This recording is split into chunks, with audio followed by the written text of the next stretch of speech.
Good morning, everyone. If you could please take your seats.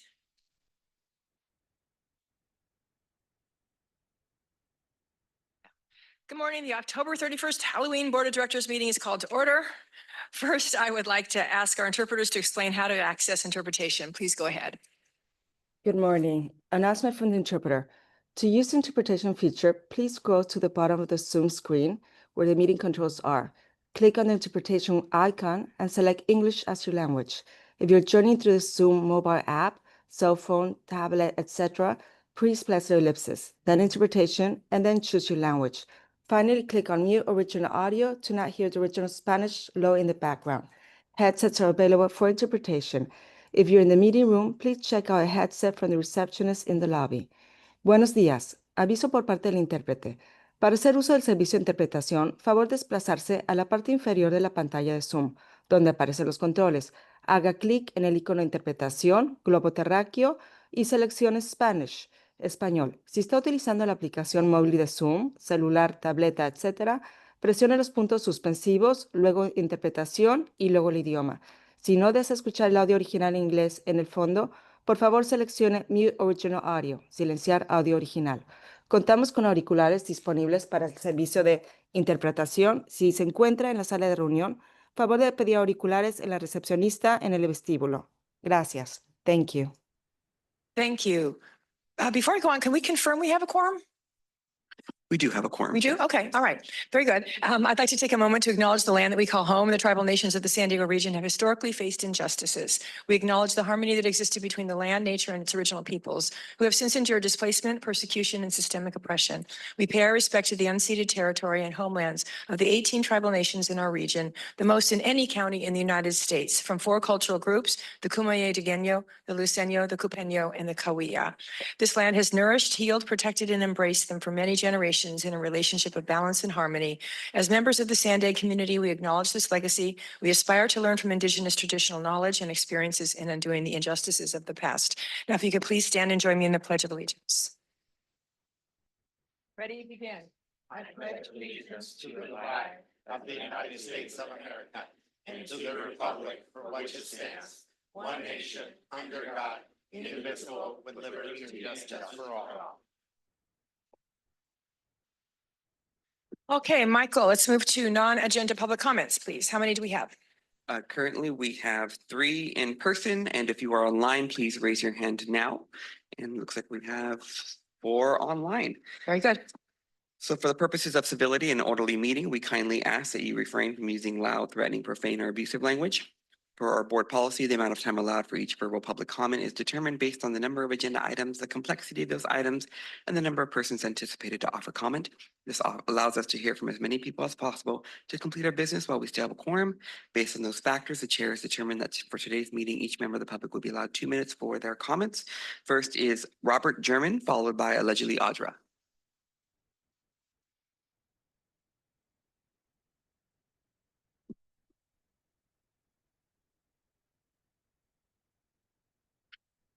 There you go. Green means it works. You should be getting an email with a flyer and an exhibit that I sent in yesterday. And I brought this to your attention because I and others think this is one of the stupidest things San Diego government has done. A multi-billion-dollar airport with 1 runway. The YouTube video shows why one small jet shut down an international airport. Fortunate that there were no fatalities as in the past with aviation in San Diego. The other stupidest thing is having a small group of political appointees make the first stupid decision on San Diego's strategic airport plan for the next 100 years. In 1997, Doug Manchester proposed a new multiple runway airport at MCAS. The citizens voted 52 to 48, but nobody respected that vote. In 2006, we voted again, but the power brokers were ready this time and campaigned against it. The proposal lost. That 2006 vote was a rigged election and that nobody informed the public what the consequences would be. This accident is a perfect example of just one consequence. Shutting down $1 billion international airport in the 3rd biggest city in the United States. That this is just the beginning of the examples of the stupidest decisions the San Diego County Regional Airport Authority has and will make in the future, which are and will cost pilots and passengers their lives. Thank you. Next is allegedly Audra, followed by Truth.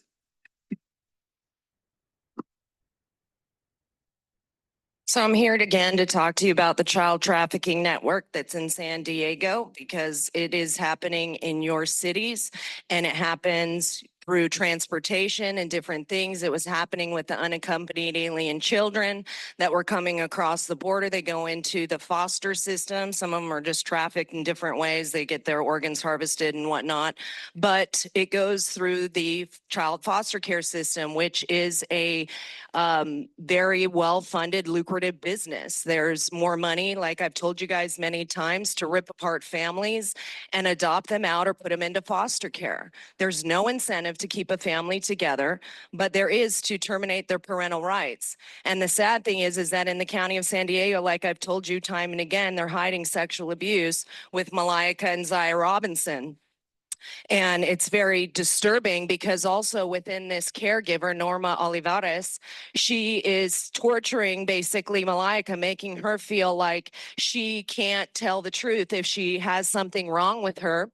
And she's showing signs of fear in her presence. She'll have an ear infection, hold her ear with an ice pack, be crying that it hurts. And as soon as she sees that woman, she puts that ice pack down and says, no, it doesn't hurt. The next day she's diagnosed with an ear infection. She's had UTIs and different things. Zaya has asthma and over 500 pages of medical records in this caregiver's care. And the county has actually also stated that it's not going well. In fact, they're putting them through behavioral health services to, make the transition easier. So instead of keeping families who love each other together, you guys torment children and put them through behavioral health services to potentially put them on psychotropic drugs just to go along with the business that's happening. You all need to look into it in your communities, and it should terrify you because every child is at risk. And if you care about children, you'd care about this. Next is Truth, followed by Blair Beekman online.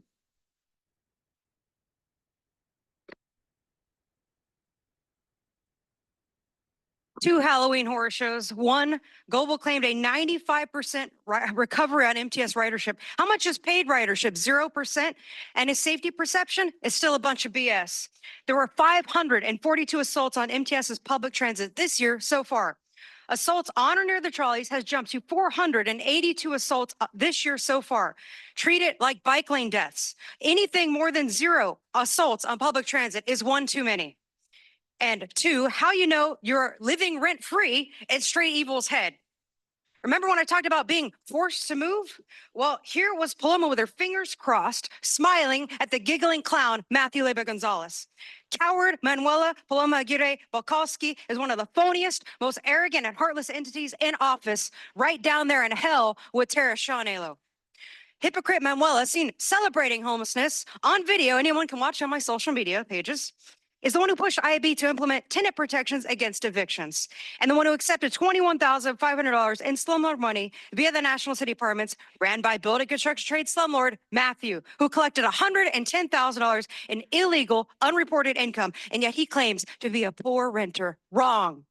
When I said progressive union puppet and Manuela was triggered, that's telling, because these union puppets are the ones profiting off the PLAs on almost every MTS and SANDAG project. And this image alone is evidence of why that needs to end.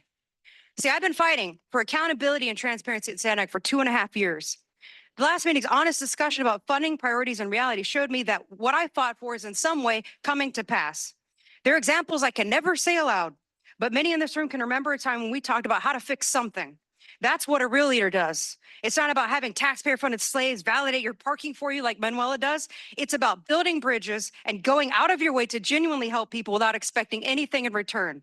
And don't ever forget, I can call into these meetings from anywhere in the world if need be. And I can guarantee you I will do that until Manuela is out of office permanently. Thank you.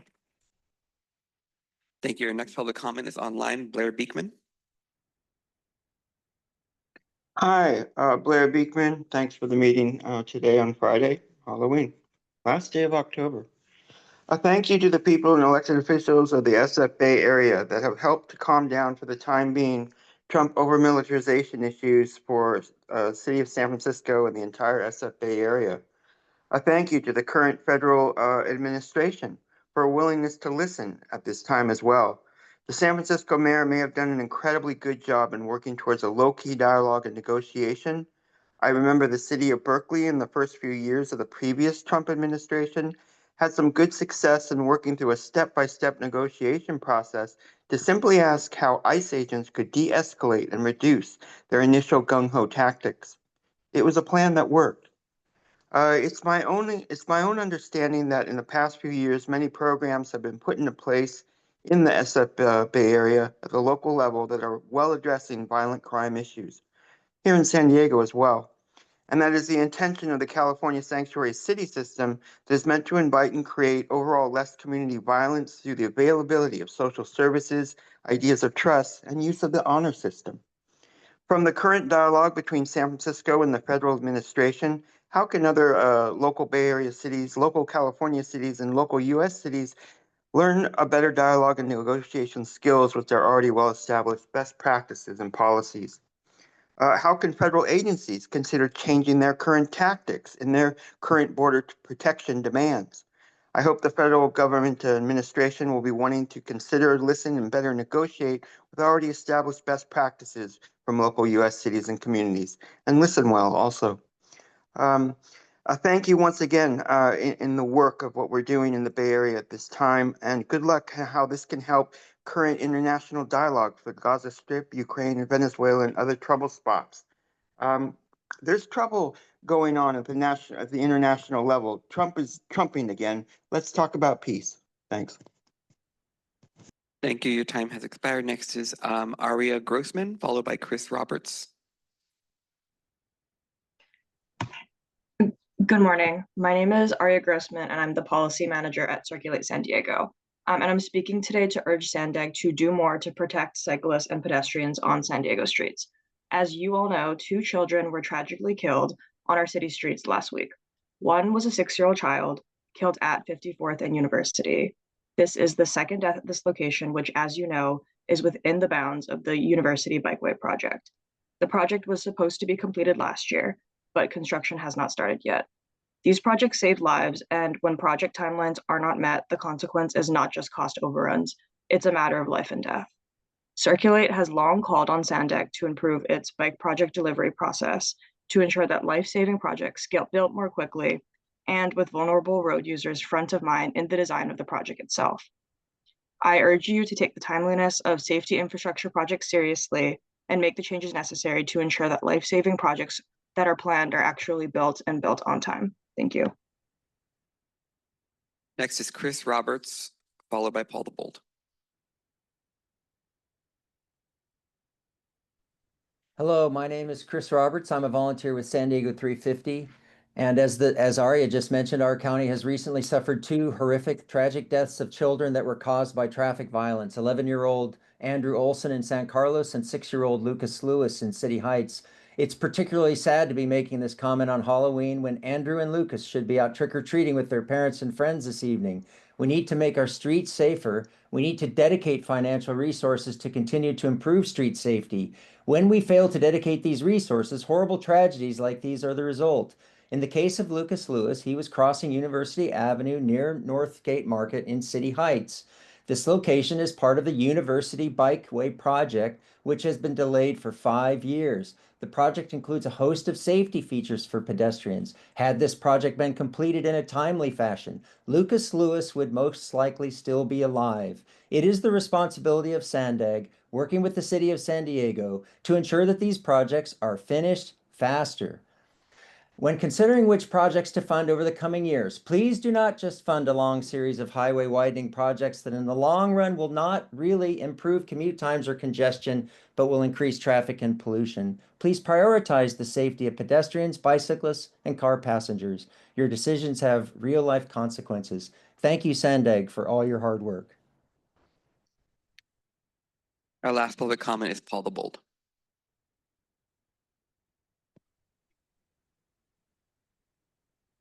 Happy Halloween. Por mañana, feliz Dia de Muertos.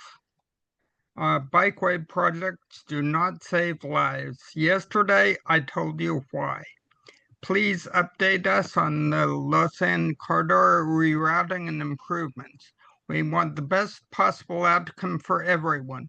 No houses destroyed, people not left uninformed, no money wasted on having to reroute or shore up the new tracks. And there are possibly areas where the public could still provide help. And where are we on the beach restoration project? The UT reported a while ago that it was a $260 million project on about 18 beaches, about 14.5 mil per beach, including 3 in Orange County. Will they compensate us? OC is its own counterpart to SANDAG. Why are they coming to us anyway? Apparently, plans are to get sand from the ocean. That would be a major disruption to marine life, marine researchers, divers, and maybe even our fresh fish supply, if not also to boaters, swimmers, and surfers. Has this been canceled or reconsidered? And are we still plotting to bail out Orange County? These are wasteful projects. Erosion and other natural disasters will rule. You'll waste money when you keep having to shore things up or rebuild in a new place. And kudos to Robert for his talk about the airport disasters. Thanks. That concludes our public comment, Chair. Thank you. Any board member non-agenda public comments? I see nobody on the board. All right. So I've got a couple reminders. One is that we are seeking applicants for our public members of the audit committee.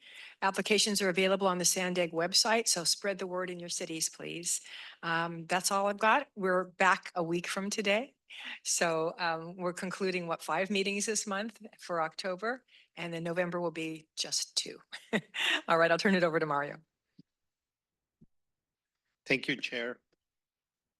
Couple of updates. This week, our Senior Director for Planning, Antoinette Meyer, was in Sacramento for the CalSTA Working Group for SB 375. And also yesterday, I joined her to also have follow-up meetings with the big 4 MPOs of the state and different stakeholders talking about how could SB 375 could be better, or what tweaks can happen that can help everybody. It was very, very constructive conversation with environmental groups, with the building industry. Sometimes it's just a matter of sitting down and talking, and sometimes we find out that there are more commonalities than differences. But we'll continue the conversations. They're being facilitated by former Senator Darrell Steinberg, and it's been a good exercise. We also had a chance to meet with staff for ARB to talk about their efforts of conformity, what they're working with EPA. So they're working very hard on that, and also maneuvering through the federal government shutdown and getting information as it can be trickled down. We also had a meet and greet with the new representative of the governor's office for transportation and housing. We just highlighted the agency as well as the efforts that we're doing. And we brought up our concerns of SB 79 and what could be potentially the unintended consequences. But we're still waiting to get guidelines from the state so we can develop those maps that the MPOs have to develop. So those were some of the things that Antoinette and myself did in Sacramento. We did receive this week several emails regarding the purple line. As you could see in our regional plan, we haven't walked away from the purple line. What we're doing is we're doing a reality check. When you have projects of that incredible magnitude, they cannot be delivered overnight. They have to be planned adequately. And that's what we're doing, and that's what the regional plan is proposing. So I just wanted to highlight that. I'm very happy that next week, and we're going to be presenting, internal controls director is going to be presenting some of the work that she has been doing. But I do want to highlight, I'm very happy about this, and we'll talk a little bit more when she presents. But we're kicking off our organizational assessment for toll ops, for the toll ops department. And we're doing that with different departments, bringing specialists to see how they're functioning. And also OIPA is helping us with assessment on other departments. So it's a partnering effort, but I'll let Shanae also talk a little bit more about that. But to me, it's a big win that we are kicking off the toll ops organizational assessment. Also, I want to give you all a heads up. As the chair mentioned, we've been having a lot of board meetings this month. So today, our normal practice is to post agendas a week before. We're a little bit behind on next week's agenda, so we can put in the accurate information. So our goal is to release the agenda by Monday on that one. I just want to give you heads up on that. It's just been doing, as you know, in your cities, having the agendas and all the supporting materials sometimes can be a daunting task for staff. And that concludes my report. Very good. A couple of questions or comments. First is Councilmember Molina. Thank you very much, Chair Huebner. Thank you very much, Mario, for addressing the purple line and the comments. I believe that this is an attempt by the community to remind everybody that the purple line is still very much top of mind for many, many people. And yeah, I don't think anybody expects that this type of project would be something that happens overnight. And I spoke with several other folks that are very interested in maintaining the focus on the purple line. And one of the thoughts that I came to understand it, and it sounded pretty salient to me, was adding not something overnight, but adding something of a milestone regarding the purple line for 2035, for example. So that is many years down the line, right? Not overnight, but at least that is something within the regional plan that solidifies that the purple line isn't going away. We're saying it isn't going away, but adding something to the regional plan that does in fact maintain focus on the purple line, some type of milestone for 2035, I think would be a way to, continue that conversation. Response. I totally hear you. I think that the best approach would be, we don't want to make the regional plan something that it's not. The regional plan is a vision that is to meet certain targets that the state's giving us. And it's telling us, come over, Antoinette, and it's telling us, what can be open to traffic by 2035 or post 2035 in order to meet the air emissions standards. We have begun the preliminary analysis for the purple line. I think the commitment and where people can start seeing those commitments is when they see our budget and when they see the conversations that we're all going to have on priorities. That doesn't mean that we want to park a lot of resources for something that's going to potentially happen 10 years, 20 years from now. We want to fund what we can do right now. I don't know if you want to add to that. So a large portion of the purple line is in the regional plan to be completed by 2050 because that is the soonest practical that we could complete it. That doesn't mean it won't be constructed until 2050. It just means that sometime between 2035 and 2050 is when we would start to implement that. It is a highly complex project, many billions of dollars. And I want to remind everyone that our plan has to be fiscally constrained. We have to demonstrate how we can pay for everything in the plan. And there is not a funding source to move that project up, nor would we be capable of constructing it any earlier than 2050. What we have in the near term, though, because we know the community wants mobility solutions, is a rapid project that will operate in the managed lanes and will function a bit like rail because it'll have that reliable travel of being in the managed lanes on the 805 project. So that is an interim solution that you will see before 2035 while we continue planning and advancing that longer term vision for rail in the corridor. Thank you. I appreciate this extra discussion. And I know we have I've heard you say this before, Antoinette. I know I've heard you say this. We, spent a good amount of time during our retreat this summer talking about this. I know this. I'm just, I'm sort of gearing up to sort of be the mouthpiece over and over for the Purple Line. Sort of the way my counterpart here from Chula Vista is the mouthpiece for the SR 125. So warning. Thank you. We appreciate that. Keep us honest. The foot hasn't been taken up the accelerator. And we'll figure out other ways how we can communicate with the community that we continue working, but also, you hired me to be honest with you all. And a project of that magnitude requires quite a bit of work and really solid step progression to get there.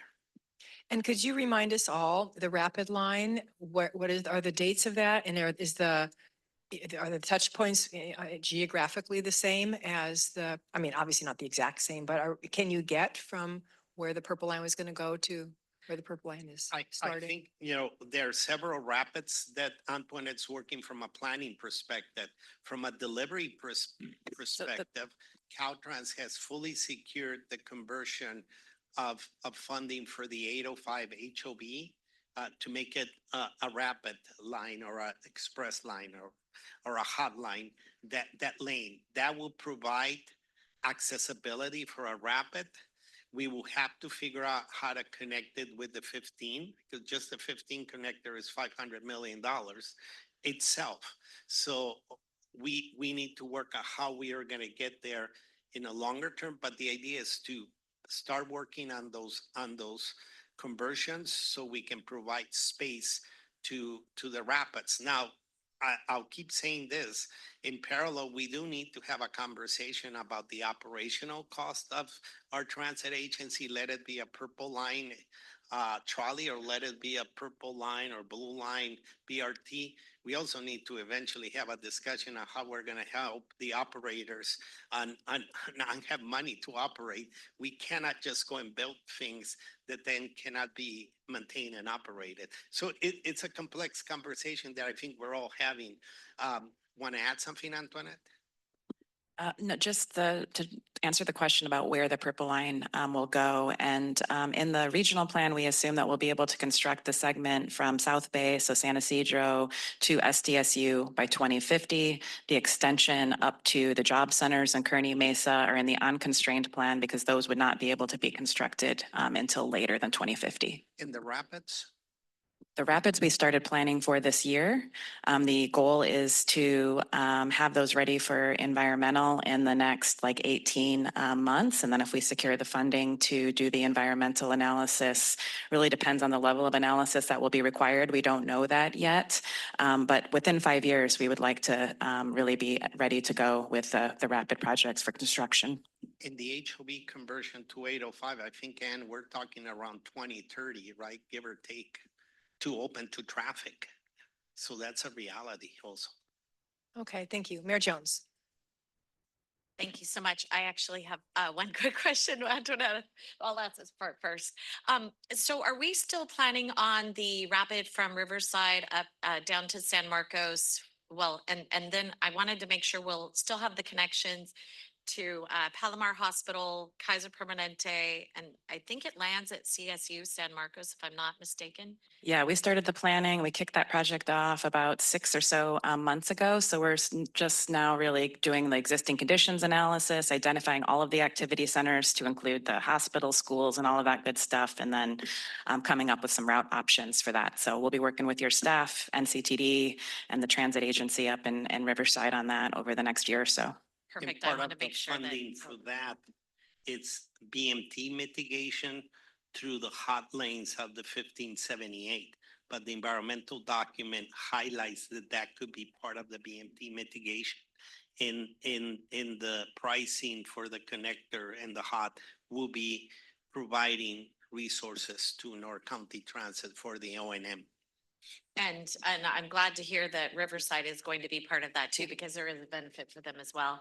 And I have no idea where that's, going to start up in Riverside, which doesn't even honestly matter. I just know that with Scripps now coming to San Marcos, that even adds another, for the future. And we're not really quite sure where that's going to end up being located. But now that they're getting rid, demolishing, I guess it is, Scripps Green, they're not going to have that any longer. And I think it becomes even more important in the conversation that they are building that extra tower in La Jolla, but then everything else is going to come to San Marcos. So it's a pretty big deal as far as, job center and all that. They had been predicting around 1,700 jobs. I don't know if that's going to end up increasing or not. But I think, with the demise of Scripps Green, I think that may affect that. So anyway, just keep that on the radar. And then that's it for you. Thank you, Antoinette. And then I wanted to just mention internal controls, and I'm really glad that we're looking at an approach with each department and how that can be, the efficiency increased and all of that, and what type of, how that might financially affect each department. I think always that's one of the reasons why we started our lean department, which was, to increase our productivity, to make sure, and we've moved a lot of people around. We've already identified, I think I mentioned this before, in a $95 million budget, about $1 million in savings. So I'm excited to see what we can do here at SANDAG, because again, we're always talking about figuring out how to better serve our public. And I think we can do that. I think there's a lot of work that we can, find here. We have moved people around internally in San Marcos. So just to kind of let you know on that, I think We do have this on the agenda later today. I know. I Okay. just wanted to make the mention of that part, but anyway, thank you very much. Sure, very good. All right, we have no consent today, so we're going to move right on to the first of our reports. The first is the SR11 and OME Port of Entry project updates. For item 3.1, the board is being asked to approve the award for construction management services for the OME Port of Entry project. The team will present item 3.1. After, I will pause for technical questions. Then we move on to item 3.2. Ali, please go ahead. Thank you, Chair, and hello to members of the Board of Directors. My name is Andrea Hoff. I'm the Border Region Delivery Manager in the Department of Mega Projects Border and Goods Movement. I'm here with Ali DeVoe, the Principal Design Engineer for the State Route 11 Otay Mesa East Port of Entry project. As the Chair mentioned, there are two parts to this item, both focused on Otay Mesa East. The first part of the item is a request to award the project's construction management services agreement. We call it the CM contract. As you may recall, we came before this board back in February to request release of the CM solicitation.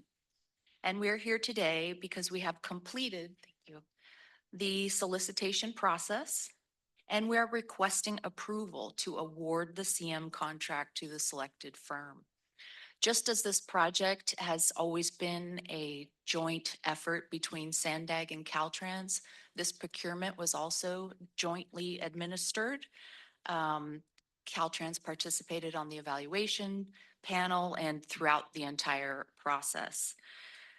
The second part of the item is a request for the board to adopt the California Building Standards Code and approve that SANDAG serve as the building authority or building official for the project.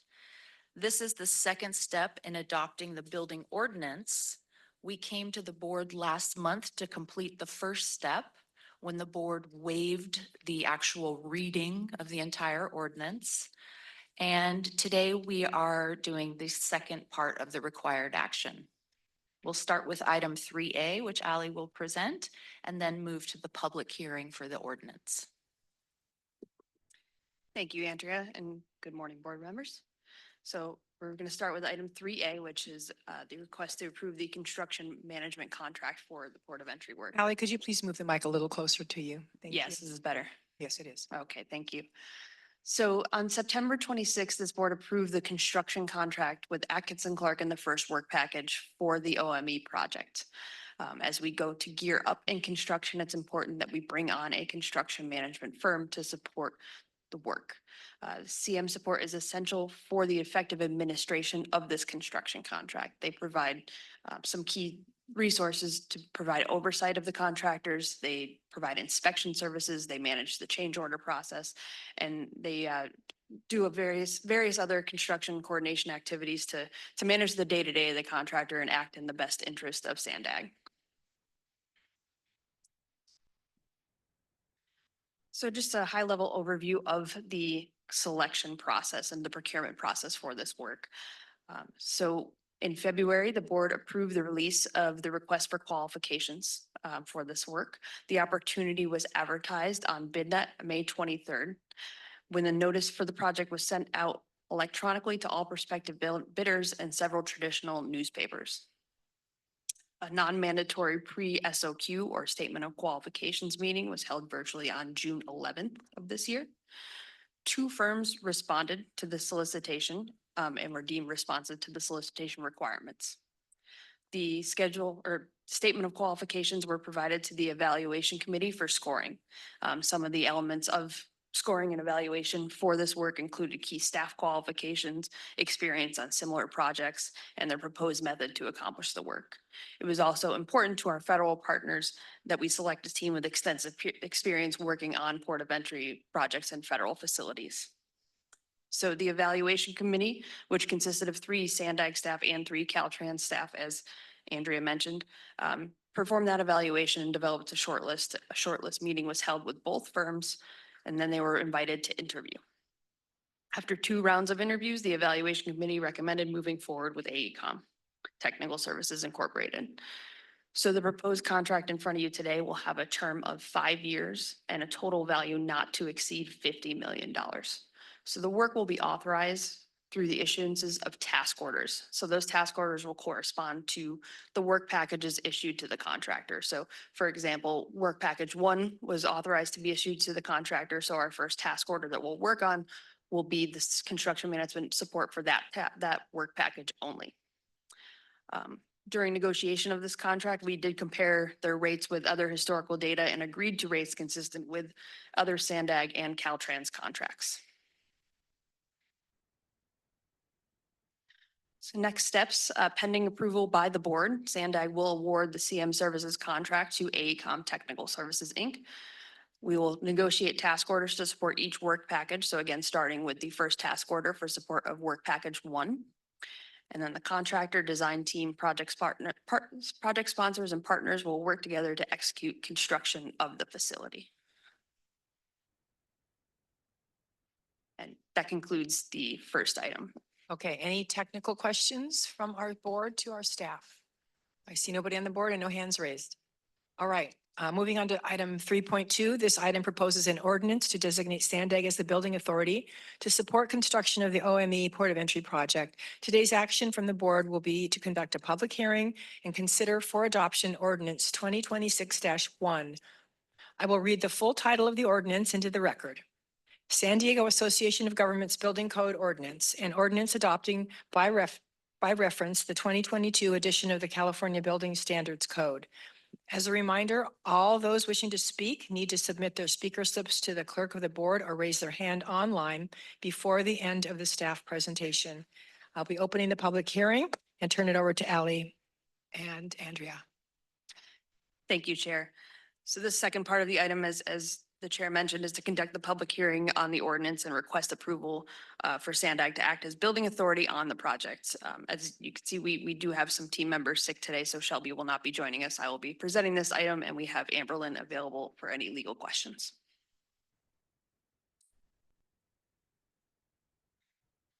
So as discussed in the previous presentation, we're gearing up to start construction on this project very soon. Although the first work package is focused on horizontal construction, soon we'll be gearing up to begin construction of the state and federal facilities, which entails vertical construction. To construct vertical facilities like the commercial vehicle enforcement facility and the port of entry buildings, we need to identify a building authority that will be responsible for enforcing the building code requirements such as review of structural and fire life safety components, performing inspections, and ultimately issuing the certificate of occupancy for the structures. For state facilities like the CVEF, Caltrans act as the building authority through the Office of the State Fire Marshal and State Architect. For the port of entry facilities, which will be owned, operated, and maintained by the federal government, we not only have to adhere to local and state requirements, but also federal requirements. Therefore, state entities like Caltrans and local jurisdictions like the county do not have the expertise or ability to serve as the building authority for these facilities. On similar port of entry projects, the General Services Administration would normally fulfill this role, but since the port of entry buildings do not become federal facilities until they are gifted to GSA, they cannot act as the building authority for OME. Our conclusion is for SANDAG to act as the building authority for the project. This allows us to hire a consultant with the expertise necessary to comply with local, state, and federal requirements and provide the approval and documentation necessary to ultimately turn this facility over to the federal government. One other important item to note is this is not the first time SANDAG has acted in this capacity. SANDAG successfully served as the building authority for the Mid-Coast Corridor Transit Project.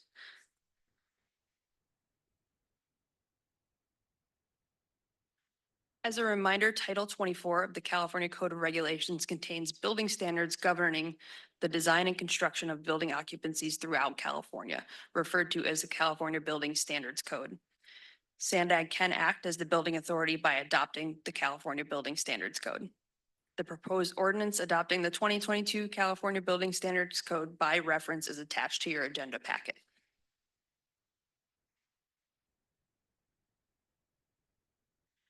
As required by board policy, SANDAG must complete all prerequisites necessary to adopt an ordinance. On September 26th, the board conducted the first reading of the ordinance. SANDAG is also required to provide notice of the ordinance as done through the preparation and summary of the proposed ordinance being published in a newspaper of general circulation. This prerequisite occurred on October 17th. Additionally, the full ordinance is available at the SANDAG offices. So this next one is the step we are on. The next procedural step in the process of adopting the ordinance is holding a public hearing on the ordinance and requesting approval from the board. Once adopted, the ordinance summary will be published in a newspaper along with the names of the members of the board voting for and against. A certified copy of the full text will be kept on file at the SANDAG offices. The ordinance will take effect 30 days after adoption. As the building authority, the chief executive officer will act as the building official and procure a consultant team with the appropriate experience and qualifications necessary to ensure SANDAG compliance with local, state, and federal building standards, as well as project-specific requirements. And that concludes this portion of the presentation. Thank you. Thanks, Sally. Let's take public comments now, and then we'll move on to our member discussion. We have one comment in person and two online. First is Truth, followed by Paula Bold online.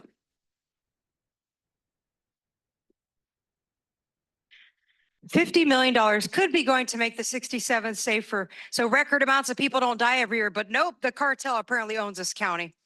What authority is there to unanimously gift OME to Trump before it's even built? What right does SANDAG have to retain any toll profit if the federal government owns and operates this? Why should the federal government give polluting Mexico one dime? Will the feds move the primary toll readers back to the American side? Unlike corrupt SANDAG, they actually have legal jurisdiction. Who made this decision that only San Diego County has to pay for border crossings? What about counties in Michigan for commercial entry from Canada? If the state marshal can't manage this, why would the county oversee the plan review?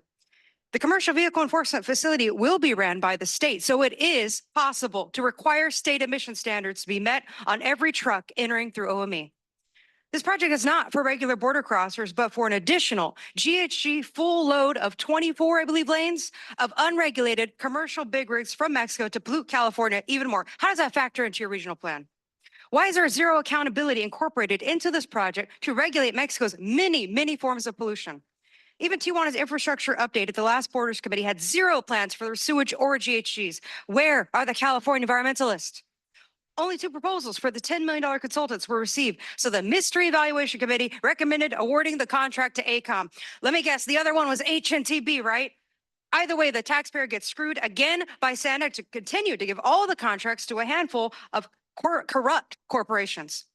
Here's a way to get something good out of this waste of tax dollars. Let's cut a deal with Mexico, where we trade someone who's done so much for them as an infiltrating grifter. Let's give them Manuela for free. She can buck off over there with all the corruption. She'll fit right in.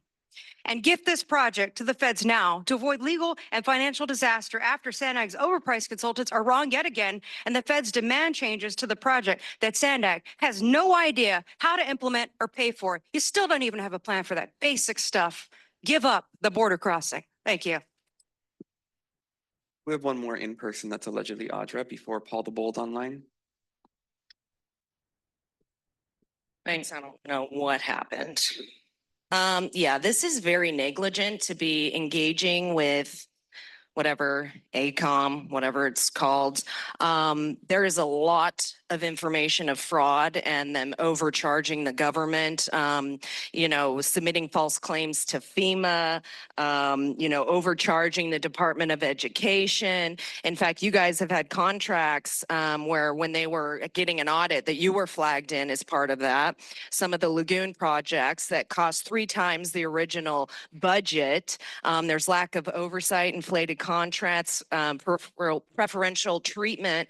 And it's like sometimes they increase the cost 1,500 to 3,300%. That means if you guys are giving 50 grand right now, it could cost 70 million or $1.65 billion. If you guys continue to engage with companies like this, it's funny because you're like, it's acting in the best interest of the government. Yes, because anytime the government contracts with someone, right, that's a way to make money and racketeer because they're like, they always just charge us so much when the government comes because everybody just bends over and pays it. And because you're going to be putting money into other people's pockets. So for you guys to even waste our $50 million, which potentially at least could cost 150. This is such a, project. I mean, it's already been in the works or supposed to be happening for 20 years. Like, is this going to be something that by the time it gets in, it's already 1.3 billion or whatever, it's going to be 50 billion because of the way that you guys engage with companies that because you've already worked with them and they have already done it. They overcharge you, yet here we are and you're saying that they're acting in the best interest of SANDAG. Seriously? I mean, you guys can pull wool over many people's eyes, but not everybody. It's obvious and it's bullshit.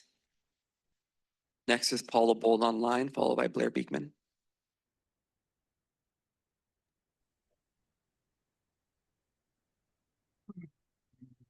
Paula ahead, Bold. Yeah, Paula Bold. The ordinance still cites an outdated code, although I've mentioned it time and time again. Since the latest edition of the California Building Standards Code came out in July and is scheduled to be in effect in January of next year, any mention of the CBSE throughout the contract should be changed from 2022 to latest edition. Wouldn't want the contractor to accidentally use old rules. One way you could get in legal hot water. You said that Atkinson Clark was selected through a best values procurement process to provide pre-construction services. Was it also screened for construction services? And for construction this important, you want something better than just a best value process. The 2 proposals studied when you hired AC are not enough for this important construction. I wonder why only 2 companies bid on this. Was it because the project involved areas of expertise in which other companies could not compete, or was it favoritism? On the positive side, it's about time construction started, and AC has a BBB A+ rating and good reviews. The worst part, though, is the dynamic tolling and intelligent transportation systems. Sounds like AI. Apart from people it has killed, maimed, or falsely ID'd as criminal, it was just revealed that it messed up court order, making up cases, precedents, and witnesses. Recently, Baltimore cops swarmed and handcuffed a high school student after an AI tool mistook a drawing on his bag of Doritos for a gun. You really need strict controls. Thank you, Paul. Your time has expired. And our last public comment is Blair Beekman online. Hi, Blair Beekman. Thanks for this item. Thanks for your continued work on this subject. I guess I can offer my usual talking point that I feel is really important, that how you can address the technology involved for the future of the border questions is really important, I feel. And like what Paula Bull just mentioned, you know, what are we doing about the tech? Is it viable tech? Can there be public comment on the tech that you want to place at the border? I think these are the kind of conversations that you have with Mexico, and bringing together your best ideas of tech accountability and policies, and then actually working to make that a public process, what those best tech practices can be. That's, man, if you do that, that is the pinnacle of cooperation. And, you know, Paul Bull has just stated there's real problems with some tech, I think is what he said. And how can we have that public participation in these future questions? I thanked very much that I'm understanding that Mario is working towards. Currently, the federal government has got a real block on explaining the tech they want to put in. And it's bothering him even. He can't even get information needed. So good luck that we are working together to make a more open, accountable technology process at the border. I think that can be working with Mexico. It actually can be working to solve, you know, the other Tijuana River Valley issues. It can work towards those ends, I think, in developing good negotiation and dialogue skills. And it's a really good subject once everybody gets involved with it and wants to practice it. Everyone loves it then. It's true love. So good luck in working on these things. And I think we can really build our best selves between countries. Thanks. Thank you, Chair. That concludes our public comment. Very good. Any member comments? I see our first vice chair. Thank you, Chair. Thank you for the presentation. Just wanted to run through a couple of questions. One, you mentioned there were only 2 responsive firms. What was the decision making to decide that in fact was sufficient? Is there just not enough firms? Was the request for proposal just so tightly focused that only 2 could qualify? Thank you for your question. The contract was advertised widely. We cast a very wide net in accordance with federal guidelines. It's speculation. We don't control who bids or who submits proposals to our projects. This is a very big project that involves a lot of consultants, and there are firewalls where certain consultants, if they're involved in the design phase, for example, they're conflicted out of the construction phase. So I speculate that many firms just were conflicted out already, but. So again, what I'm hearing from that is you went through a vetting process and concluded that there was no point in saying 2 is not enough. We'd like to see more responsive. Let's try re-advertising, given the number of firms that are capable of doing this and the ones that actually would be allowed to do this because they're, as you said, firewalled off, really narrowed the field considerably. That's correct. Okay. And then I thought I heard something in the presentation. I just wanted to make sure only 2 firms were deemed responsive. And then I thought I heard 2 rounds of interview. Correct. Is there a reason 2 rounds with only 2 firms? So in this particular instance, we did a short list where firms were evaluated. We conducted interviews, and due to some contractual procedural reasons, we elected to interview both firms again. Oh, okay. Thank you for that. And then for those of us that are newest on SANDAG and may not have every board policy by heart, the construction contract was only awarded for the first phase. This is an overall contract for the presumed entirety of the work. Will the task orders come back to us phase by phase, or does Mario have the authority to award each task? if we approve this today? So I believe, Amberlane, do you want to yeah, come and Kelly, if help you could us? just, I don't want to Kelly. misspeak. Thank you. Right now, the way board policy reads, as long as the task orders are within the master contract scope, the board would be notified if we award a task order over 5 million. But at your discretion, if you wanted us to bring it back, we could certainly do that. I don't think I'm particularly inclined, but I just wanted to make sure I understand the difference between the construction contract and this construction management. Yeah. Going forward. You're awarding a maximum amount, but each task order will be, issued in alignment with the work packages, and you'll be notified. Okay. Well, that gives us a little bit of a ability to monitor and watch what's going on. And then the last question on the building code. One of the public callers mentioned that we have a new building code in the state, which is always difficult to track because it takes us so long to get things in front of us to be able to vote. Is there any ability, and I have to admit, I'm not really sure what's the difference between the 22 and the 25 one. Is there any reason or way for us to pivot to the newer building code? So the new building code does not, has been released this year, but it doesn't become effective until the first of next year. And so really the industry standard is your building code that's in effect when you're at your 95% design and when you submit for those permits is what's grandfathered in. We do plan on submitting our permit before the end of the year. We have already on the state facility, so that is grandfathered into the current code. So it would cause a delay to the project to pivot to the new code. Oh, that's an important distinction between the codes. So thank you for clarifying that. Do we want one motion or do two motions? Using a motion for both. Okay, so I'm happy to move the staff recommendations. Beer. Who was the second? Anderson, thank you. We'll go on to Mayor Jones. Thank you so much, Chair. I actually, you were kind of asking a question. I guess it would be Council President Luqadda. My question is specifically on any change orders or anything above the $5 million, just based on our past audits.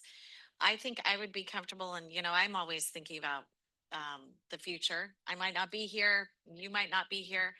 I think it would be prudent for us to have a policy that, and maybe we already have it, maybe that's unclear to me, as to moving forward, anything that is over what we are actually approving, which is $50 million, it's a lot of money. Anything that's over and above that, would it fall under your delegated authority, or would it, I know we'd be notified, but I feel like it should come back to us before a decision's made, and not just a notification, but actually, here we are, this is going to be another, it could be, 50 or $10 million more or something like that. Kelly, can you come over and explain the change order as well as probably if Clint's needed, how we're going to go about it, or what's the plan? When we're talking about amendments to either a task order or a contract, they would come back for approval if they meet certain thresholds that are covered in Board Policy 16. Now, when you say a change, would it be a financial change only, or would it be a change in scope or something like that? The triggers are due to a volume change in the price or the amount awarded to a vendor. So the delegated authority, does anything fall under the delegated authority number without coming back to the board? Mario does have delegated authority on any task orders issued under a master where the board has approved like a maximum not to exceed value.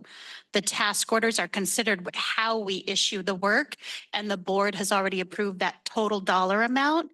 So those don't come back, but you do get notified as we issue the task orders. So just throwing I know this isn't how it works, but let's say there's 10 million 5 times, right? So it's 50 million.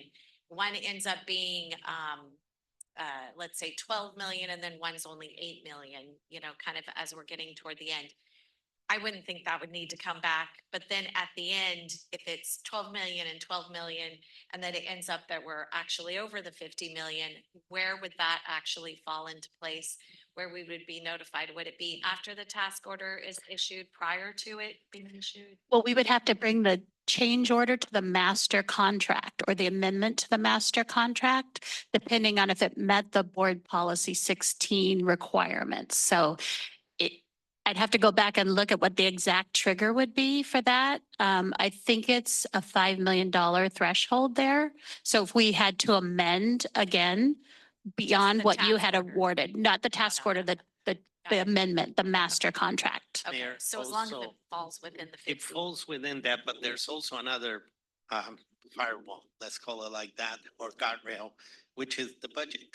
Yeah. If we exceed the budget, we don't have no authority to go beyond the budget. We need to come and talk to all of you and bring it as a proposal, right? So there is a budget with projects small and big. There's always going to be movement here and there on managing those projects. But Kelly just mentioned the contractual guardrails, but also the big guardrail is let it be on the capital, let it be on the support or any of the budgets. If we're exceeding it, we need to come and talk to you. So, and I don't mean to split hairs, but I just, what we've seen in the past, we just want to make sure we don't continue the same practices. So kind of what I'm getting at is, again, I'm just going to break it up in 5 task orders. By task order number 4, we're already at, let's say, 48 million. Okay. We already know that that's actually not ever going to work. The last one is not going to be 2 million.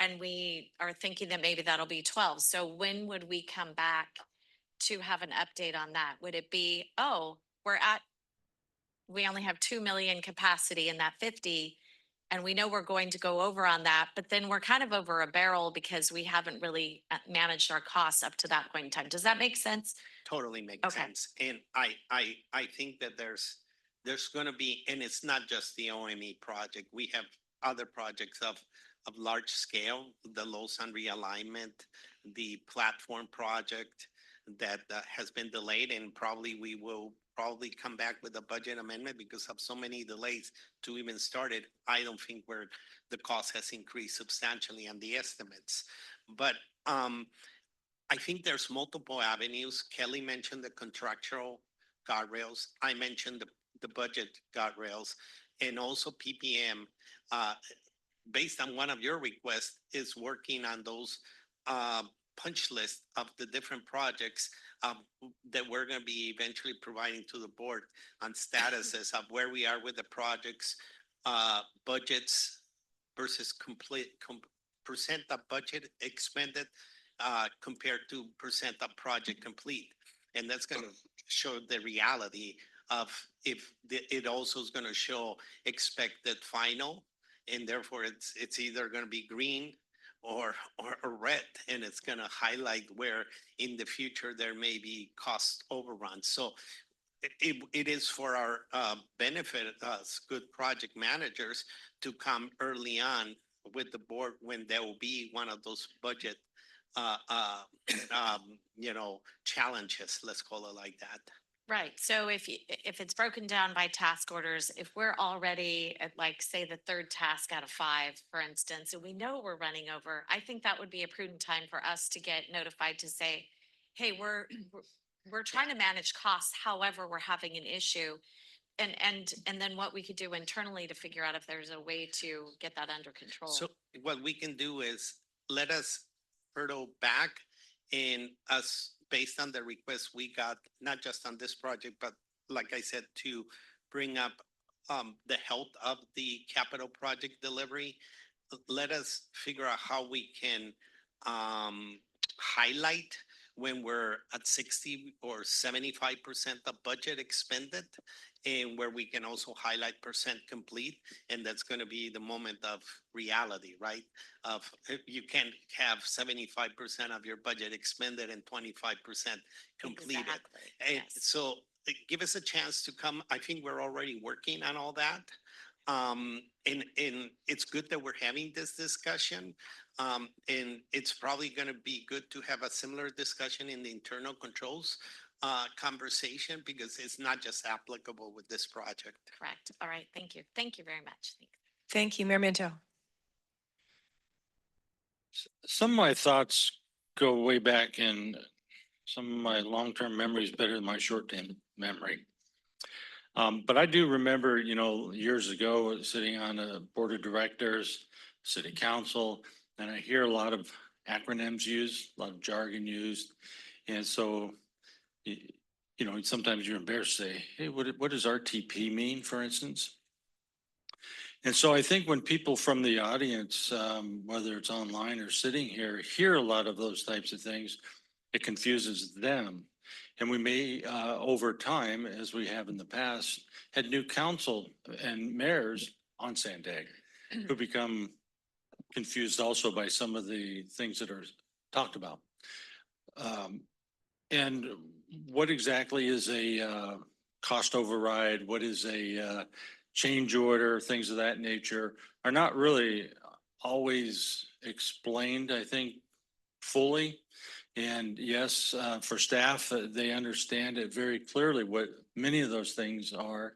And so do many council members and mayors who've been around a long time and have heard those at their own council meetings, or board members for the supervisors have heard those also. And even though we might have to hear it again, I think it would be good for us to maybe mention them again. And then why is there an overrun? And today, many of the reasons for that seem to be because of the increased cost that have come up versus the, bid or the projected cost and things of that nature. Or why do we use a consultant versus don't we have anybody that works at SANDAG that can do this work? Or is that it would take so much time for staff at SANDAG to do all of the inspections and plan checks and everything that it would be more cost effective to go outside? And then at the end of all this, why does it cost so much more than if you were just doing a project on the outside? Well, in California, we have prevailing wage laws. And so somebody might want to ask the question sometime, well, what would the difference be if this was a private project versus a public project? And then people probably continue to be unhappy with the cost, but they'd have to find out that every time we do a government project, it always adds anywhere from 2 to 3 times the amount of cost for a project. So perhaps when we start talking about projects, we could just add a little bit of that information to it. Because I really don't, be honest, have a lot of questions about this, because I understand a lot of it. But I can understand why we have members of the public who are asking questions about it and not understanding cost and why we do things. And quite frankly, I think the reason why we see a lot of the same bidders over and over again, because most of them are very large and they can absorb a lot of these costs until they start getting paid by the public agency for paying their employees a prevailing wage. And so a smaller or even a mid-sized company, they can't absorb the cost, so they can't bid on it.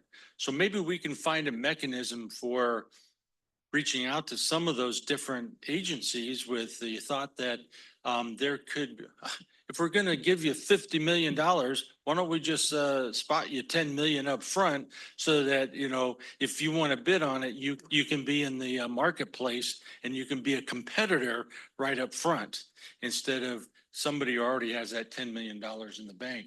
Because I think we actually keep a lot of people out of the bidding process just by the fact that they can't afford it. They can't afford to do what we are asking to do. So just some thoughts. And I guess, I don't know if that's called like housekeeping or whatever you want to call it, but just thoughts I had about how we can, people can better understand what we're doing here. Thank you. Councilmember Pikus. Actually, John Minto took my first question, basically. I have three short ones, or two short ones and one maybe more detailed. First, could you explain the difference between horizontal and vertical construction? My impression is that horizontal consists of grading and anything underground, and vertical is above. Second, I'm assuming that we have to adopt this building code or we can't build. And again, that's an easy one for you. But my third question is this management contract is up to $50 million. And I was under the impression that this Otay Mesa Port of Entry has a $600 million budget, which we talked about a couple weeks ago. And so I was just wondering, what is the percentage of this this management and oversight versus the actual work being done? Is it like, 5% or 10% of what you project? And I realize the value of construction management because I'm sure SANDAG staff doesn't want to micromanage this port of entry project, but just wondered what the percentage of the actual contract, the build part was for this construction. Thank you. Thank you for your questions. So first, horizontal versus vertical construction, you had that very correct. So horizontal is things like grading, installing utilities, even some of the foundation work. So really retaining walls, things that we're kind of building on the ground. Vertical construction is building. So when we start to build up out of the ground, that's a correct distinction there. And yes, we need to adopt the code to be able to build, really to be able to turn over the facilities at the end of the day. We have to have a certificate of occupancy. We have to have all of our ducks in a row to be able to open the facility and transfer it to the federal government. And then in regards to the proposed contract for construction management is $50 million. So that is as a maximum. That is 9% of the construction cost maximum, which is $450 million.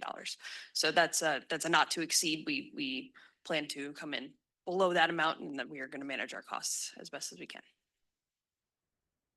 Thank you for that. Council member, just to add more to the details, normally, specifically in a transportation project, it gets a little bit more complicated with a vertical DHS facility. But normally a construction project, your construction management thumb of support will be between 18 and 25%. That is sometimes up the capital cost in the construction job. That it's a normal index amount of how much it will cost you. And that includes a CM, and then includes staff, it includes contracts, it includes lawyers, everything when it's all said and done. But that's, if you go and check a construction project or transportation, that should be somewhat the benchmark. Design about 12 to 15%, construction support, the amounts I just mentioned, and sometimes in environmental, you're talking between 2 and 7% of the cost of the project. So your 18 to 20% figure also includes SANDAG time? Yeah, and also the oversight that the federal and the state agencies are going to bill us to check that we're checking our own work, but they're also going to come and check the work that it's done to their desires. And each agency is also going to have a PM looking at the project itself. Thank you for that. Thank you. Councilmember Fisher. Thanks, Chair. Just a real quick question. Is there any overall savings by having SANDAG act as the building authority? Is it just saving staff time and making the project flow a little bit easier? So I think there is an overall savings when compared to, say, putting this through the county. I think that permit itself would cost upwards of $800,000 per our initial calculations, where our estimate for our building official through the SANDAG contracts is about $600,000. This is not a function that SANDAG staff have the experience themselves to do, or the authority themselves, or the experience necessary to perform. So we need that expertise is the other piece of it. Thank you all. I think the comments and questions that we heard reflect most of us, I would think, from around the table, concerns about cost overruns, but more importantly about us being notified about how things are going, and we don't want to get in those situations that we have seen in the past. Also, we have concerns about sole source versus competitive bid process. And then the whole idea of seeing these names over and over again, the same contractors who are responding. But I guess we have to acknowledge that there are only so many firms around that are capable of doing these sorts of jobs. And I think that you demonstrated that we did go through a very strong competitive process, even interviewing them twice to make sure that we picked the right one. So with that, unless someone objects, I'll now close the public hearing. And we have a motion by Councilmember Luqadda and a second by Supervisor Anderson. Thank you. And let's now vote using our devices. Oh, I'm sorry. Councilmember Chavez, did you want to? No, okay. So remember, when you're voting, you're not using the zero. It's the 1, 2, or 3. I'm going to call for the vote.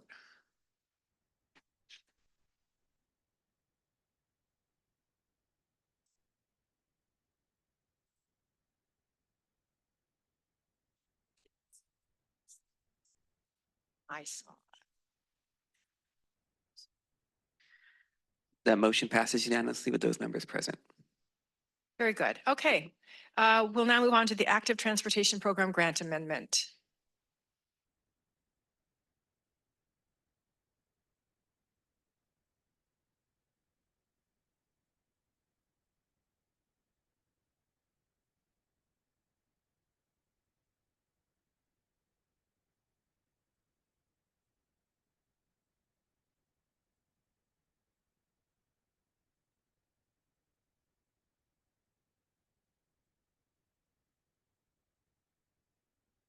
Ben, are you going to be leading this? I am. Okay, I am. go right ahead. Thank you, Chair. Good morning, members of the board. I'm Benjamin Gembler, and I'm here with Paz Gomez and Tom Frank from the city of Carlsbad. Oops, sorry. To request your consideration of a revised amendment request by the city regarding their Transnet Active Transportation Grant Program, or ATGP project. You may recall that we've had this item on your agenda earlier this year. Since that time, a number of developments have taken place, which have resulted in the revised amendment requests that we're bringing to you today. So the ATGP funds projects that promote multiple travel choices to get people where they need to go in the region. SANDAG has conducted 4 ATGP funding cycles, including an exchange of ATP funding with Transnet funding twice, awarding $29.4 million since the program began. You'll see on the left how much funding was awarded for each cycle, and then on the right, what types of projects the program funded. 81% of funding has gone toward capital projects, 15% toward planning projects, and another 4% toward education projects. Of the 88 projects awarded funding, only the Carlsbad Boulevard and Tamarack Avenue pedestrian improvement project remains active. And Ms. Gomez will provide you with an overview of the project and the amendment request for your consideration. Good morning, Chair, Vice Chair, and board members. My name is Paz Gomez, Deputy City Manager for Public Works with the City of Carlsbad.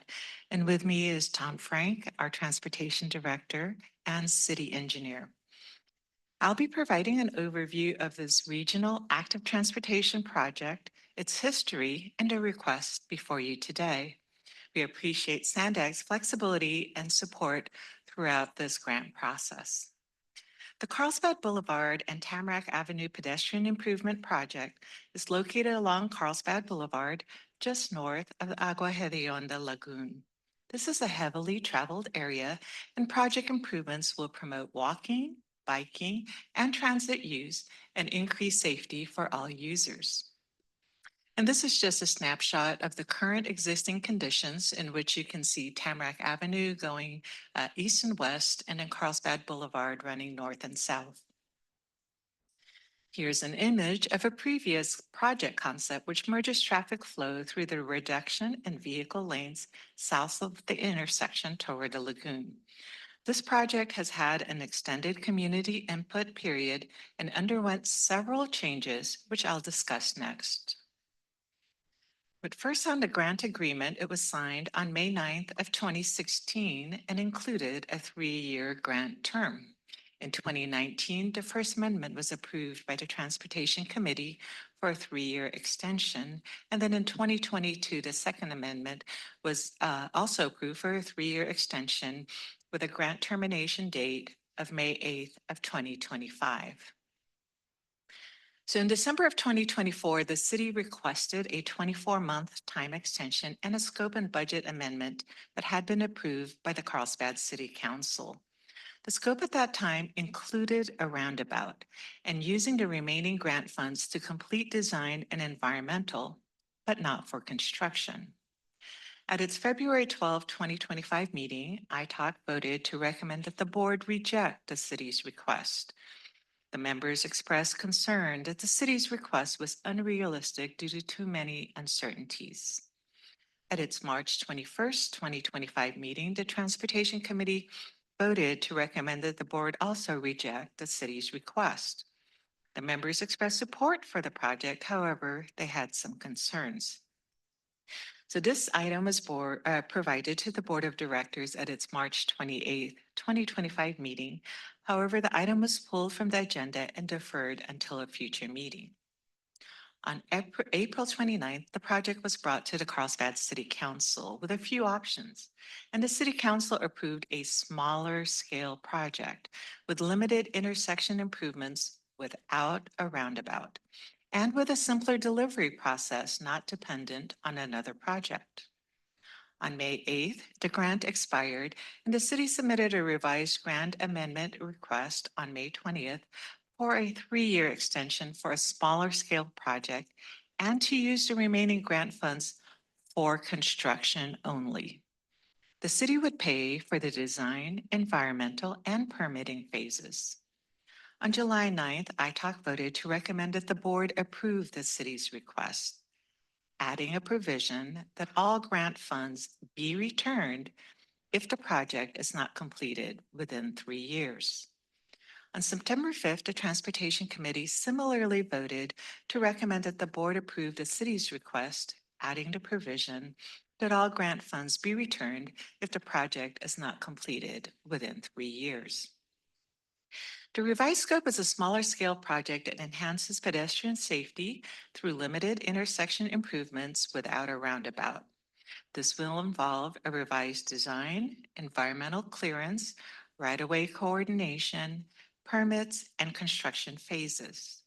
The remaining grant balance of approximately $453,000 will only be used in the construction phase.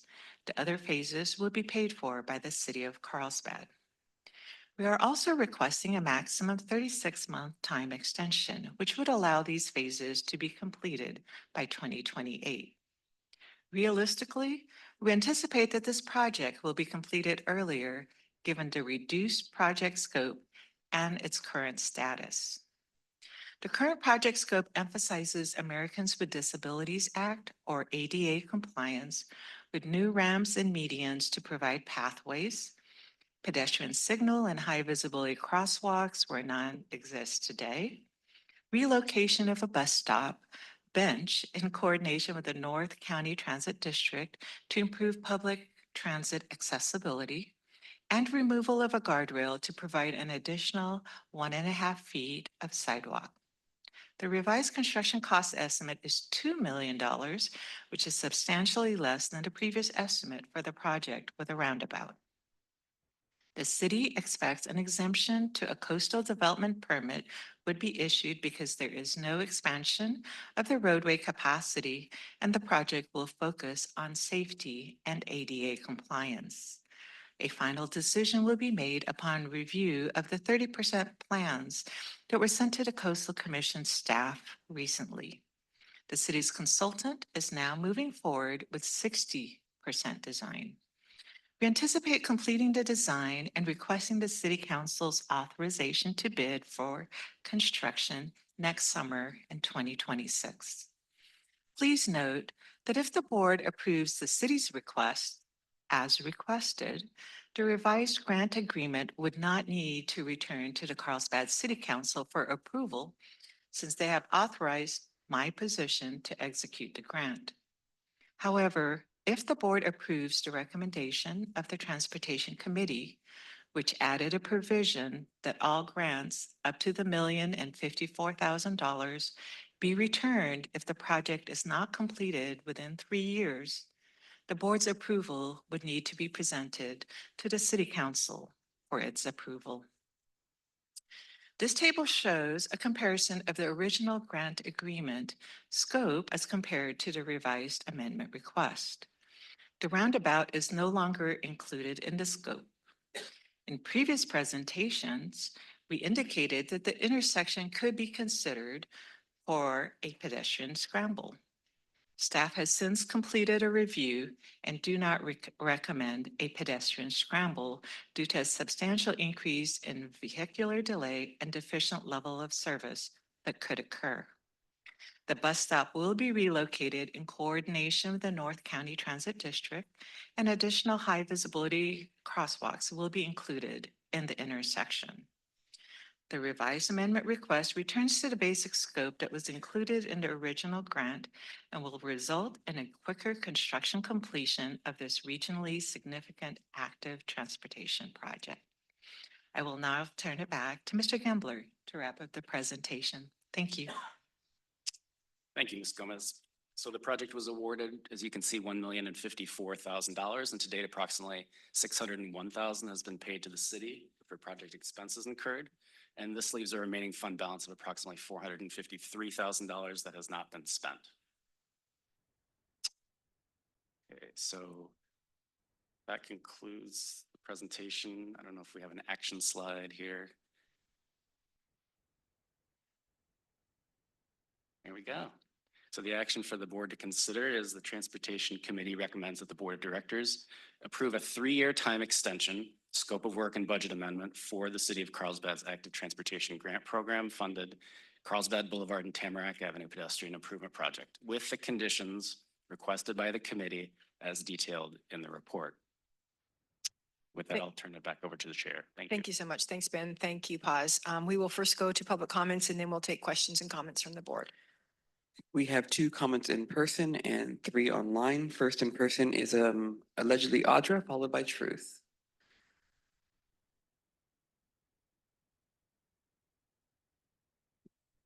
Is it 3rd time's the charm? I don't know. Like you're just going to keep extending it. I mean, it's interesting how much a roundabout will cost for you guys to put it in, which impedes public safety. So good thing you're not doing that, but I don't think it's because of public safety. It's because it costs too much.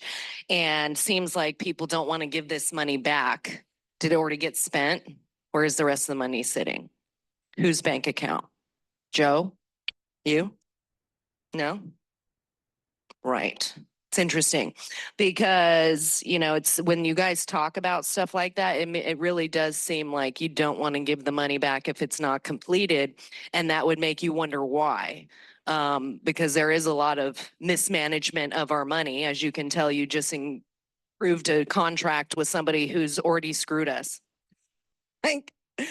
So, yeah, it's just a wonder if this is even going to be complete or if in a year or a year and a half, maybe 3 years, we're going to be here again, extending the contract. Maybe it'll change in between then. But it's just interesting to see how you guys do business. You know, it doesn't really make sense, but it does to you guys. And that's what's so sad is that we don't really have a lot to show for what you guys do because of stuff like this. And it's sad because it's a lot of money that people work very hard for. And it's just like frivolously, you know, thrown into different people's pockets. You know, you change a project only because you're like, oh, we're not going to get enough money to complete it, or the money's going to be taken rather. But yeah, I don't know. It's sad to see what you guys do with people's money. Next is Truth, followed by Paul the Bold online. I know everything going on in Carlsbad, Tom. The very first sentence in this agenda item is a lie. Active transportation grants do not promote multiple travel choices. They only limit and or impede car travel. The #1 hammer for every traffic issue has been multi-million-dollar roundabouts, which has been the worst thing to hit this country since communism. And what do you know? They happen to go together. Carlsbad, as every city should, is in the process of implementing a needed diet for the disastrous road diet policies. But what happened to the Carlsbad roundabout epidemic being a consent item? When did it require discussion? Why did it take 7 months for it to come back as a discussion item? Is this a standard operating procedure for items about grants? Other questionable discrepancies. The staff report says that if Carlsbad can't finish the revised plan by 2028, both ITALC and the Transportation Committee want the full grant money returned. Yet under next steps, it says only the unexpended funds would be returned. So which is it? Is SANDAG really going to demand a $600,000 refund for part of a project that Carlsbad already fulfilled? Or did staff make a huge error in their write-up as always? I'd like to know why there would even be such a huge flub when you had 7 months to figure it out. Since when does this agency do retroactive amendments? Why did it take SANDAG a full year to make a decision on this project? The level of negligence going on is unacceptable. I demand accountability and transparency in what SANDAG is doing. Unlike SANDAG, Carlsbad is fixing their many hot mess projects. The new ADA and truly pedestrian-friendly project is much better and should be easier to complete. The revised amendment seems to follow policy, make financial sense, and be a reasonable project with actual real benefits. Imagine that. So thank you for the different project images in the presentation. Notice that the buses must enter the bike lanes in order to allow boarding for passengers. That is yet another reason why bicyclists should only ride on protected sidewalks instead of in the dangerous street. And on Carlsbad's letter, Mayor Blackburn's name is misspelled, but it's okay because the UT can't get people's names right either. Thank you. Next is Paul the Bold, followed by Andrea Ebbing. Paul Bold. Thank you, Blair, for highlighting my concerns on AI's problematic implementation. Thank you, Vice Chair, for highlighting why only 2 construction firms bid, even though we didn't get a conclusive answer, especially on the favoritism part. Thank you for bringing up the outdated building code issue as well. On the time extension, it looks like Carlsbad wants to limit the scope of improvement to its actual needs and is not asking for more money, so great. Not sure how much safety is a factor since the project has been on hold since last November, waiting for an amendment. And I wonder if the Carlsbad people were looking at the Vista bikeways and decided that maybe SANDAG wasn't the best authority on safety or something. I'm glad that Carlsbad can do without an evacuation blocker roundabout. I wonder, I'm sure that SANDAG wouldn't want any of us, by the way, maybe not you either, to proofread the actual amendment for them, which is probably why it's not attached. Nice costume, Mayor Minto. Thanks.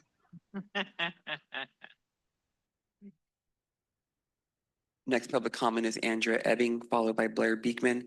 Just a reminder that the topic is the project amendment. Hi, my name is Andrea Ebbing, and I am a little concerned about what I'm hearing about the grant money and it being returned, and basically the lack of oversight and ability to properly audit since we can't compile an audit committee because everybody's being backed out due to lack of, I guess, qualifications to enter into the arena of being able to audit. So it's kind of perfect timing where we can be in a situation that basically allows anybody to do whatever they want with that money with zero oversight and zero accountability and zero enforcement. I know that there was an audit that FBI cleared SANDAG of all charges during the audit in 2024.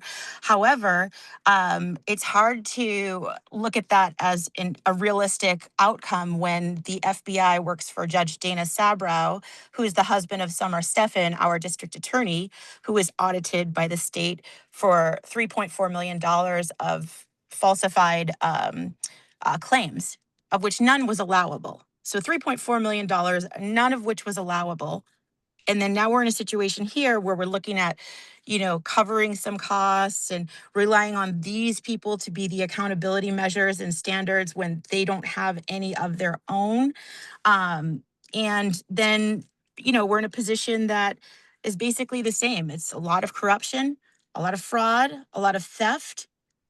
And when Judge Dana Sabra stepped down to hand the gavel to Cynthia Bechant, I recently found that Cynthia Bechant is the one that only gave 18 months to pill mill operator Augusto Salerno after his 6th medical license revocation. This is a person who had a 5-hour SWAT standoff and attacked SDPD with multiple unregistered weapons before he operated the pill mill. 78,000 scripts and dead people and prisoners' names, and she gave him 18 months. She was priming for that position. Thank you. Our last public comment is Blair Beekman. Hi, Blair Beekman. Thanks a lot for this item. I'm not really understanding it, to be honest, but I think if my public comment can relate to all the questions involved and you're having with this item at this time. Good luck on the future of the roundabout issue. I think there has to be real caution for a roundabout in this area in terms of pedestrian use, and if pedestrians and drivers can see each other. And that's an important thing to consider. Otherwise, I love roundabouts personally. I think they're a great idea. Otherwise, if you can acknowledge that worry and work on that, that's important. In terms of accountability issues, that seem to be a real question for this item. I know as SANDAG board, you're trying to learn better accountability practices, and at the same time, you're working on these things. I've arrived in the San Diego area working on the future of tech accountability issues and how much that sort of effort towards its quality of life issues in a way. And it's kind of consensus building where I think we can all agree on the importance of good tech accountability and policies for ourselves. If we learn to work on that together and openly and make that a part of this current Carlsbad situation that's having many issues and problems, that creates a more public space for dialogue and questions and a better overall sense of positiveness. I mean, it's like the community working together if you make the efforts towards open tech practices and make that an active part of how to address your future pedestrian issues. I know your bike coalition people will be more than happy to want to explain their tech ideas to have good public practices and vetting for that. That's building the community. That's our organic whole, our holistic whole. So good luck to really want to make those efforts. We have ways to really do that much easier than 10, 15 years ago. So good luck to peace, not war. Thanks. That concludes our public comment, Chair. Thank you, Michael. I have a technical question before we go to the rest of the speakers. And that is, was this current project scored by SANDAG staff under the same criteria as other active transportation grants have been? I would have to look and see what that Susan, do original. you Oh, want to sorry, come Mario. over and give us some additional history? Or Jenny? Jenny.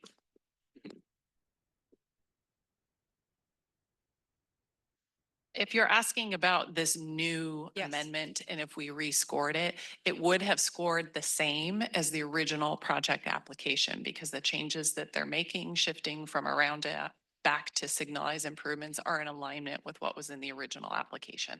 Okay, that's interesting and important. Okay, thank you.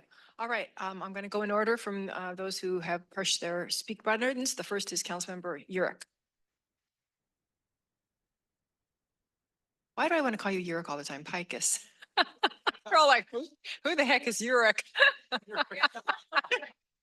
I've just elected somebody new. Pikus. Oh, yeah. I haven't voted Yurek here. Thank you, Madam Chair. I'm going to start out with, again, a question about lingo. I have no idea what a pedestrian scramble would be, so if you could explain that, that would be appreciated, especially for others who have never heard that term before. And my other small question, which I guess came up in public comment, is that if this is not approved, does Carlsbad give back the whole million or just the last 450,000? Those are little questions. One thing I've noticed, I just got back from Europe and they have a lot of roundabouts and they are adorable, but they all seem to be struck me as hostile to pedestrians. So, because the whole point of a roundabout is you don't put a traffic signal, then how are you going to let people walk, pedestrians walk across the street? I was in one of the busiest roundabouts in Rome, not a traffic light in sight. You just had to walk out in that crosswalk and hope that they stopped. And they did. And I suspect it's because they have a different legal environment that would revoke your driver's license for a long time if you struck a pedestrian, which we don't have here. So I think I'm glad the roundabout's disappearing, not because it's communist, but because, it's hostile to people actually wanting to cross the street. And if you're promoting crosswalks and stuff, you're going to need walk signals. So thank you for that. I think this is a great thing. And my last point is that this is a really small potatoes item. I mean, our last item was $50 million to oversee 650 million. And this has 3 less zeros. So I think it's a much easier decision to make. Thank you. Thank you, sir, for the question. A pedestrian scramble is one in which when the cycle turns, it allows pedestrians to not just go across the crosswalk. You can go diagonally, you can go in any direction. And Like if you've ever Japan? driven, oh, I'm sorry. Is that like Japan where they have those diagonal crosswalks? Yes, sir. So in Carlsbad Boulevard, you don't even have to go to Japan. You can go up Carlsbad Boulevard just north of this area. There are 2 scrambles at the intersections of Carlsbad Village Drive and Grand Avenue. And then it's Anita's too.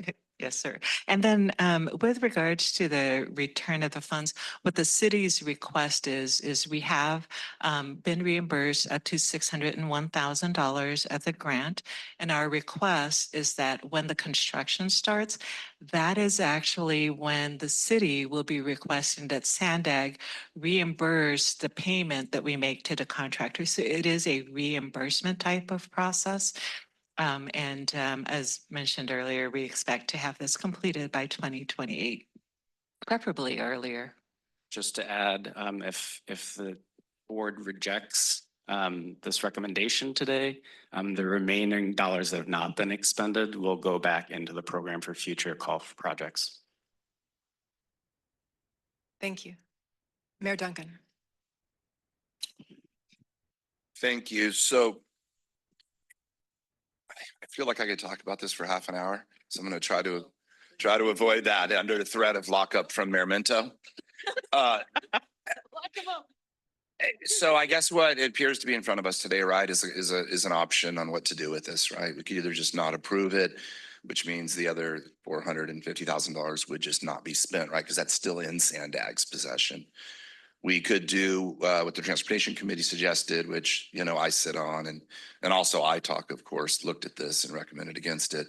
But that's the option in front of us, is to approve it with the time frame of the 3 years, but that required that the entire amount, and it would of course have to be agreed to by Carlsbad City Council, the entire 1 million plus would be subject to having to be paid back to SANDAG if they do not complete the project. Just preliminarily, I am so sick of seeing this matter in front of us. I thought we killed it multiple times, and it seems to be almost an excessive use of our time. It is the only one left. This is a strange one-off situation. I would like to have it never come back to us again. What I would propose is a compromise if the other board members are interested in it. If not, then I'm happy with either of the other 2 options. But my compromise, looking at Carlsbad, is not that I do think this was not handled well by Carlsbad politically and potentially as well on the staff level, having looked at their city council meetings on roundabout issues. But what I would propose is that we only have the potential clawback of the remaining funds if we approve it, and not the 600,000 that was previously spent. I do not think that entire 600,000 was obviously spent. Much of it was spent, I believe, in roundabout issues, which is not going to be built. But anyways, there is somewhat of a precedence being set, even though this is really a one-off situation, hopefully. But of the $452,642.60 that has not been reimbursed yet, that seems appropriate to try to be fair to our fellow city to say, hey, you have a choice. If you want the rest of the grant, take it. But if you don't do the project and the construction, then we get it back. The other money really, to a certain extent, almost legally, I know they can agree to whatever they want, but that other money was spent under certain parameters. I will say one of the things that most annoyed me about this project was at one point they came back with a request to just spend the remaining 452,000 with no conditions of any construction whatsoever, which I thought was, somewhat outrageous given the circumstances and the decade that's gone by, which is longer than any person's allowed to serve even on San Diego City Council or the San Diego Board of Supervisors. But that would be, I would make that motion. And then, of course, their city council would have to ratify it. And if they don't, then we can keep the 452,000 plus. Okay, so your proposal for a motion is that to approve the project amendment saying that if it's not built within 3 years, Sandig would not reimburse the $452,000.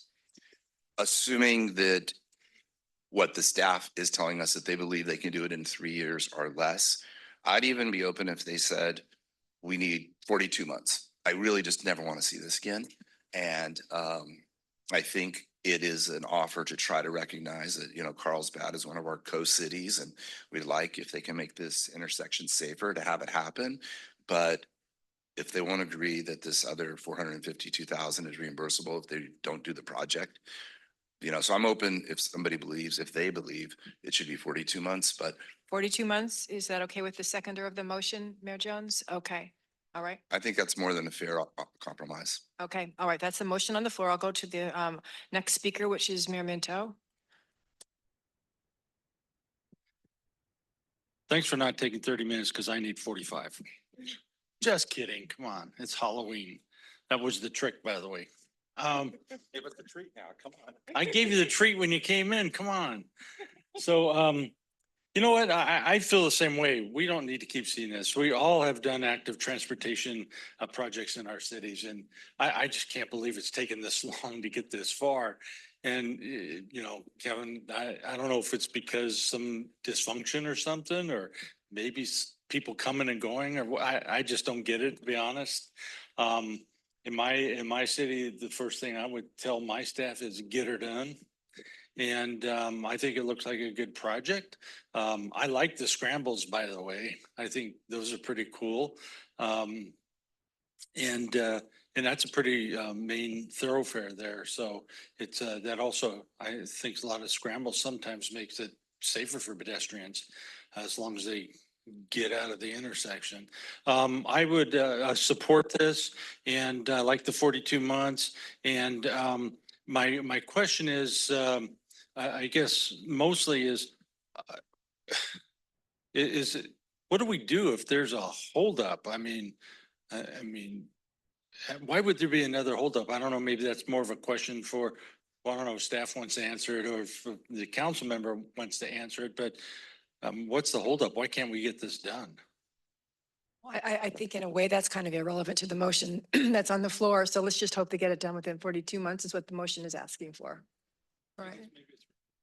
Okay, yeah, all right. Mayor Jones. Thank you so much, Chair. I had some additional comments. We're the board of directors. We set the policy. I am a little concerned about the change in the middle of the project, of the renegotiation of that. And I honestly don't even like the part where it says used solely or only for construction, and that the full grant amount to be returned if this project is not completed within the 3 years. I don't know the history of who came up with those two conditions, but I don't think the original contract or the original agreement did include that it could only be used for construction. So I guess I kind of have a question as to where those two provisions came from. And if they're coming from the Transportation Committee, those are really different. And the reason I bring this up is all of us have grants out there that we're actually trying to comply with. I don't want to have any of my grants changed that are midterm, like in the middle of a project. I think Carlsbad changed that because they're using their own money and matching funds for the design. Is that correct? So they wanted it to be only construction only? Yes, ma'am. So our request, and the original grant, when it was provided, included both the design, planning, environmental, and construction. And so that's the reason why the 601,000 had been for the planning, design, environmental portion. And so there had been some that had been set aside for construction. Because we changed paths with regards to the design, that's why the city says we're owning that. We're redesigning it. We're redoing the environmental. So we're not asking for any additional funding for that. And so that the remaining balance will be for construction. That was what the city of Carlsbad had requested. It was ITALC and the Transportation Committee that added the additional a requirement to have it come back or the funding be reimbursed if it's not completed in 3 years. Mayor Jones, can I add a little bit more context? Yeah, and then I From I have another management perspective here. I think what Carlsbad, and if I'm saying something incorrectly, correct me, Beth, here. What they're saying is, look, we're so sure that we can deliver this. Don't pay us until we deliver it. They're saying, don't front us any more money on soft costs or anything. We'll take care of it. We're so sure that we're going to deliver. We'll ask for the money once we have delivered the project. So it's somewhat, and you can correct me here, but it's we're trying to provide an assurance that they're getting to the finish line. And like Paz said, the conditions were set up at the different presentations with ITALC and Transportation Committee. At no point this agency changes the rules in the middle of any of the grants that you're supplied. This is a very unique situation of something that basically did not get delivered in a timely manner. Correct. Yeah, and thank you for the clarification. I'm probably one of the board members that remembers this project from way back when. I mean, there've been, a few different issues and delays. Yes, ma'am. I guess, and thanks for that clarification, but I still have honestly a little heartburn with the full grant to be given back in the event that it doesn't get built. I mean, there could be a huge catastrophe. I don't even want to say the word. There could be an R word, globally, or, okay, I'll just say it. There could be a recession. Like, I don't want to say, oh, by the way, Carlsbad, because who's next? I mean, who's next? It's a clawback. It is an absolute change, I think, from our policy. And I'm just not sure where this idea came from. And I guess you mentioned it was the Transportation Committee and then ITALC. I'm uncomfortable with it. I don't want that to be part of this. So I want to make sure, because you had mentioned in the original, and I want to make sure we're clear, we're not talking about clawing back any of the original money that's already been expended. Yeah. And then, I mean, they're not going to spend money unless the construction starts. So we're good on that. I want to be on the record that we do not change anything. And I don't believe that ITALC and the Transportation Committee should be bringing us things where there's a total change of policy. And, I mean, they've already spent the money. Why would we do this? I don't want to be the next city that this happens to. I don't want Chula Vista to be this. I don't want any of our cities dealing with this. I guess I just feel very passionately about this, that philosophically, that if a city has spent money and they're trying to, I mean, they obviously still want to move forward. I mean, I could be wrong. I guess we haven't even heard from Councilmember Shen, but if they're moving forward, I don't understand why we would ever even consider bringing back an item where we're talking about making them pay money back, a clawback. And so anyway, I really want to be on the record for that and would love to hear Carlsbad's thoughts on this. But anyway, that's where I'm at.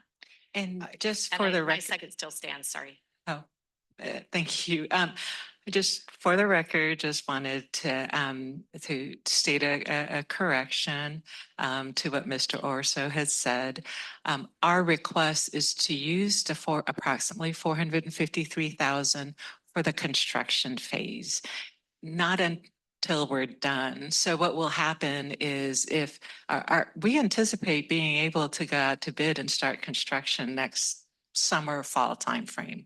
So once we start construction, the way that it works is that the contractor will bill the city of Carlsbad, will pay them, and then we'll turn around and we'll send it to SANDAG for a reimbursement. So that's going to be the process instead of waiting until it's completed and then asking SANDAG for the full amount. So I just wanted to clarify Okay, that. so for the motion maker, so instead of it saying we return in the event construction is not completed within the time extension, it should say not initiated. Is that what the request is by Carlsbad? And let me ask the motion maker if that's what. I just wanted to clarify what the city's request is a 36-month extension. If you wish to grant 42 months, then, of course, that's the board's purview.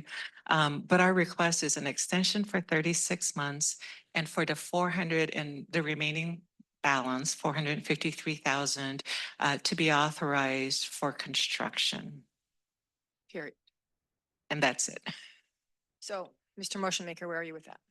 So as the motion is set forth on the screen, I'm comfortable with it the way it's set forth, but there needs to be clarification with the word funds remaining.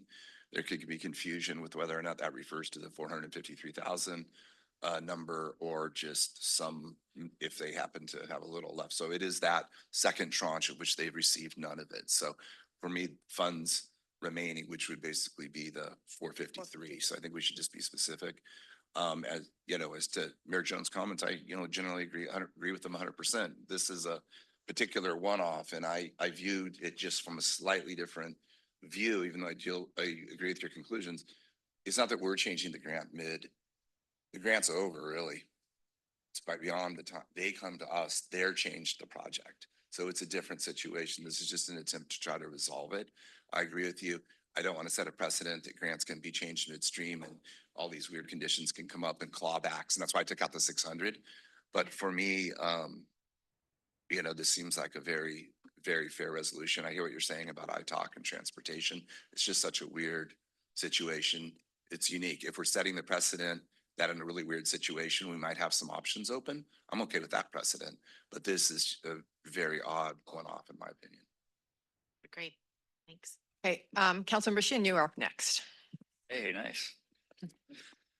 First of all, I am new here to this board and on council, and I will say that I will definitely take the heat, and which I'll explain about this year's delays.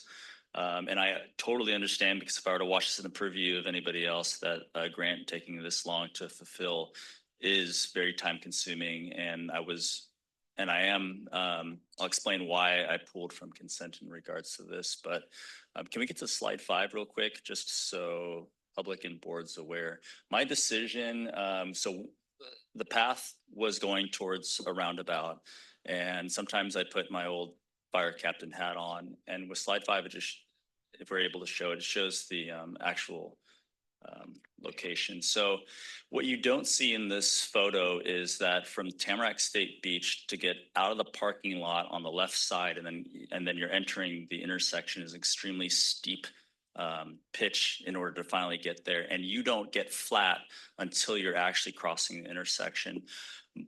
The biggest concern I had about this roundabout, which I think there are effective roundabouts that can be created, but here in this specific location, is that you have to accelerate into the intersection, and then all of a sudden you have to also be looking left for pedestrians at the same time and vehicles.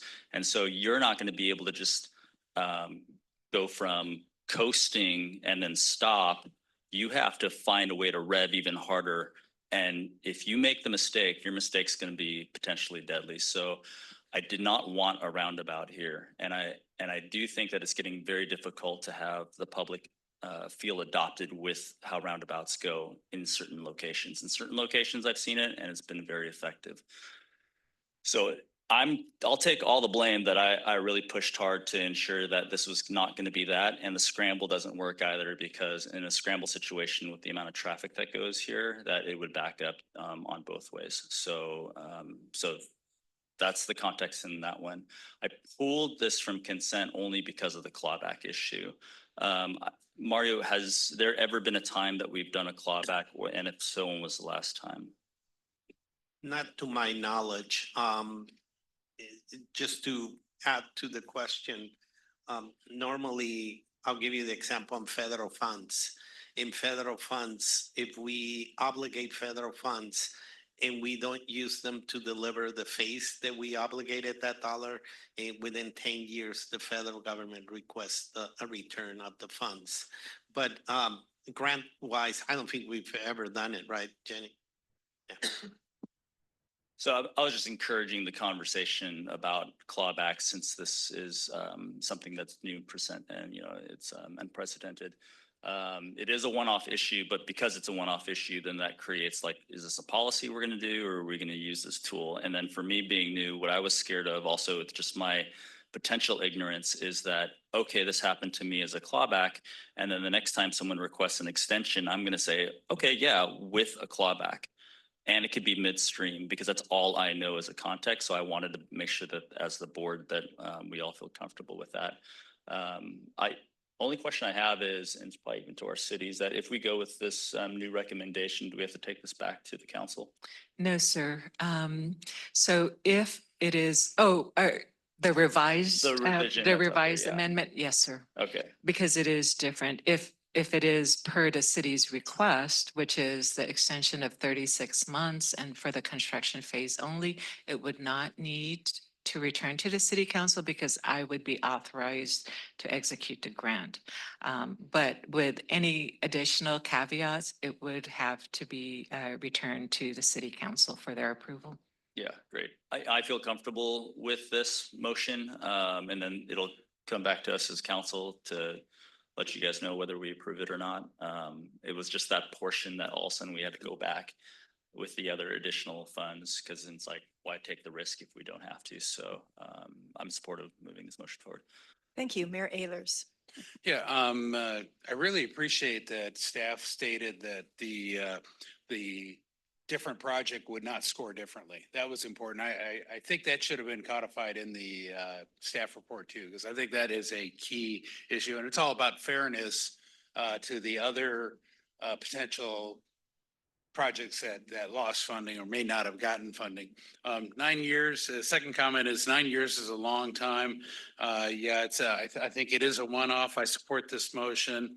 My only question as far as timing is probably to Carlsbad staff. Does this require a coastal commission permit or just a LCP? So we have been in conversations with the California Commission, Coastal Commission staff, and they said that they're interested and have given us a preliminary decision to give us a waiver for a CDP. And the reason for it is because of our, it's no additional roadway capacity expansion. It's all for safety. Mr. Frank actually met with the Coastal Commission staff on July 24th and gave their preliminary decision and said, we will make a final decision once we receive the 15 to 20% design plans. And we sent them the 30% plans already. So we're in that process. And so we fully expect a CDP exemption. Okay, so that would be a 1 to 2 year delay right there. Yes, sir. And that could get you near your 42-month, but okay, so great. I just wanted to check that, and I'll support it. Thank you. Thank you, Council President Luqadda. Thank you, Chair. Thank you for the presentation. I can only imagine the challenges that you've had. I think we can agree around the board that this is not about a roundabout. This is merely about the grant and whether an extension should be granted and whether there should be any terms on that. Having said that, I feel inclined, I think I've learned in the 5 years now that I've been elected office, it's the small ones that get all our attention because we can actually wrap our heads around it. We spend a disproportionate amount of time on the smaller ones than we do on the big ones. The second is, nobody in this country is building European roundabouts. They're not building the 2, 3, 4 lane roundabouts. We build what we affectionately call modern roundabouts that are actually geared towards almost more pedestrian safety and traffic calming than anything else. And I invite anybody to come down and look at our 5 roundabouts in a row in Bird Rock and watch, 10-year-old kids walk across a major boulevard safely. Okay, I'll get off my soapbox. So I'm a little bit confused. So I think Councilmember Shin's question really raised something I was concerned about or confused about. So I know the original motion coming out of the Transportation Committee would require council action. And now I'm hearing saying that the revised motion also would require council action. Yes, sir. Where I'm kind of confused is, and I only know what I read in the paper, that the city council actually took an action just in the past week or so, knowing what the Transportation Committee's recommendation was. Different projects, sir. Oh, okay. That's all. So the last time that the city council heard this project and gave us the direction of the smaller scale project was on April 29th.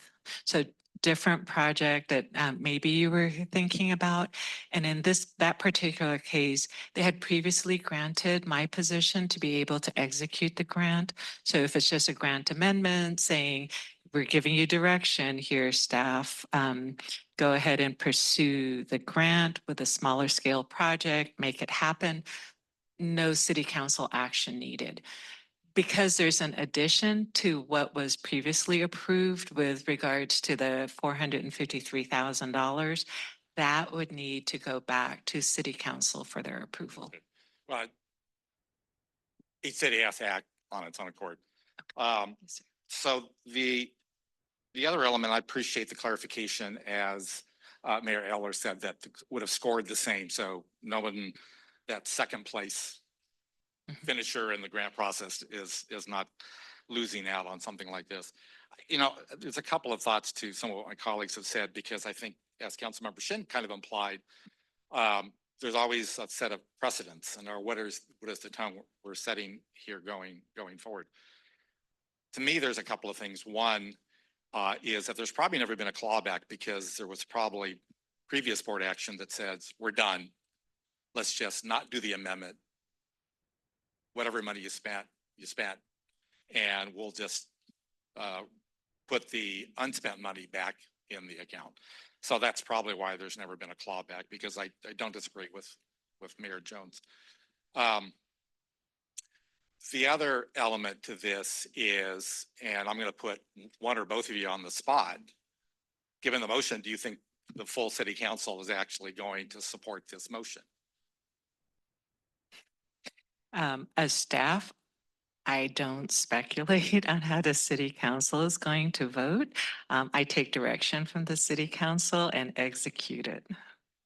If you say it real quietly, we won't tell anybody. And I appreciate that. And I don't know, Councilmember Shanda, whether you want to speculate either. Yeah, I think I can't speculate, nor can I ask two others what they think. So I'll just leave it at that.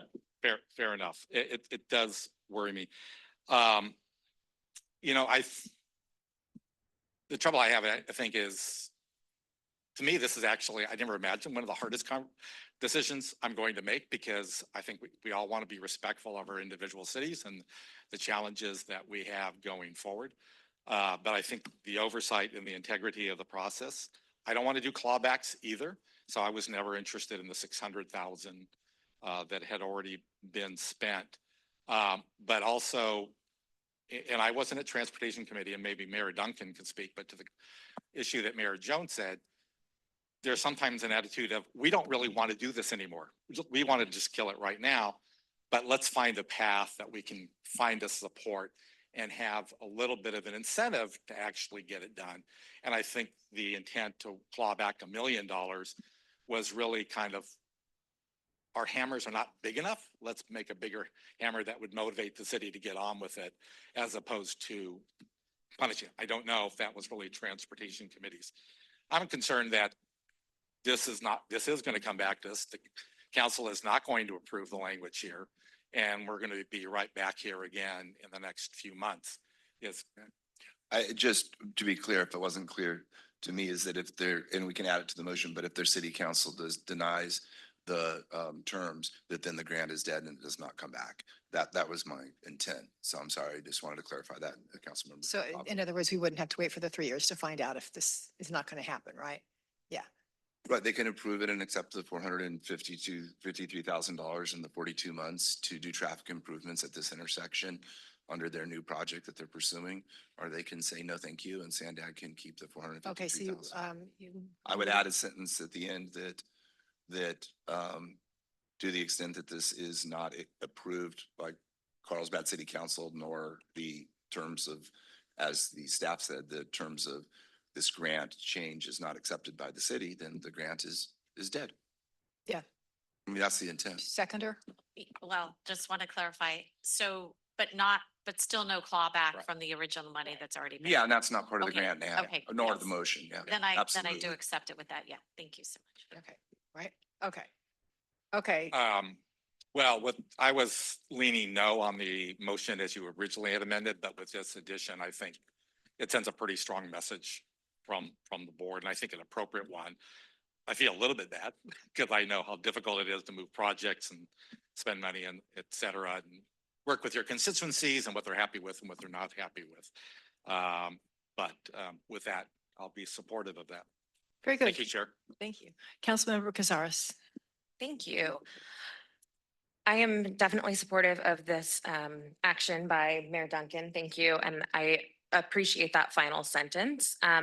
But I also understand where Carlsbad is at, especially because my understanding of the history of this grant is that a lot of it was public outreach that caused the change.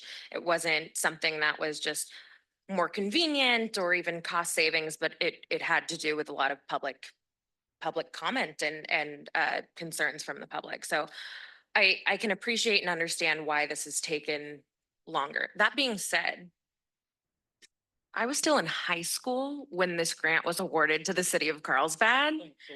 And and I'm like, that is just like not acceptable that now I've already gone to a college reunion and this is still like happening.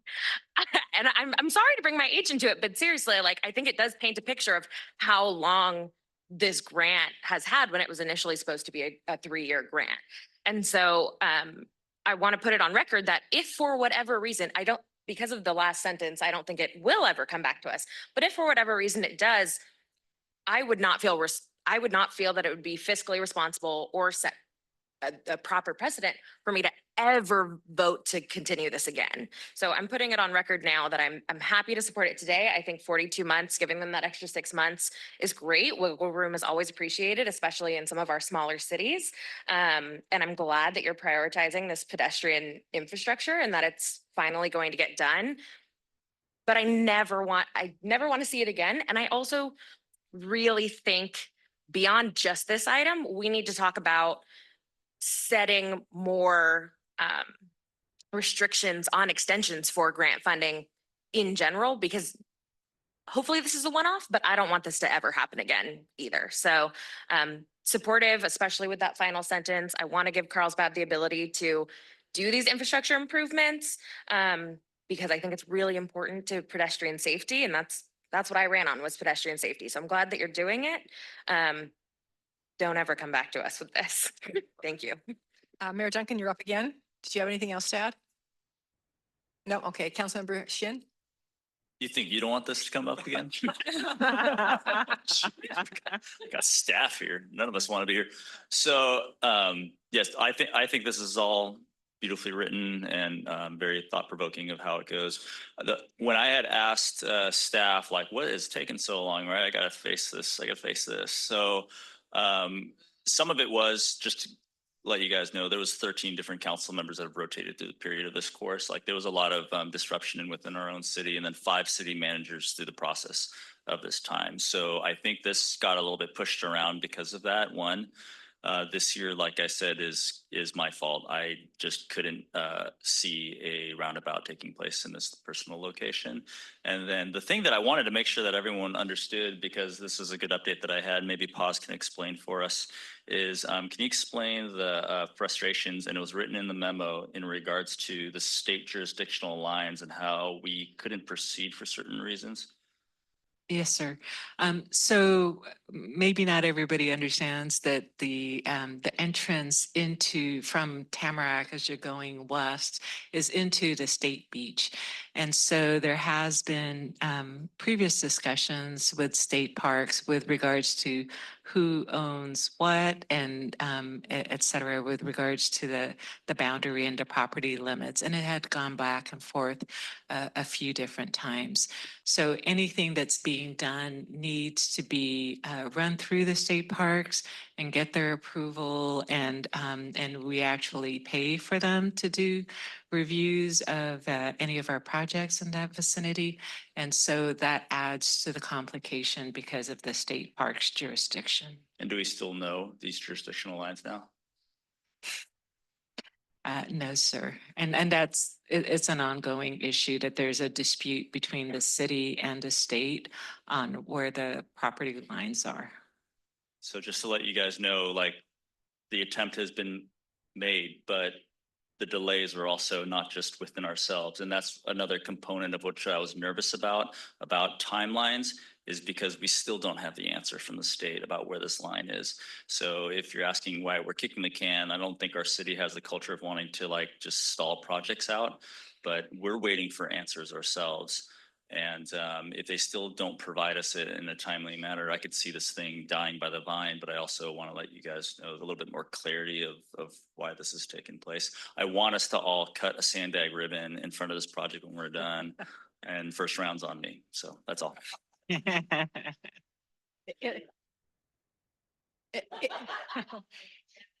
It'll be at Councilmember Casares' next college reunion, right? All right, let's vote, okay?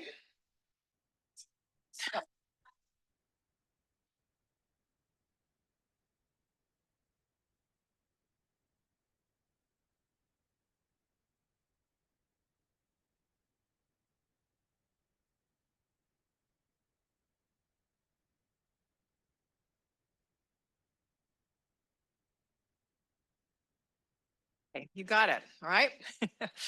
Let's move on to the internal controls program update.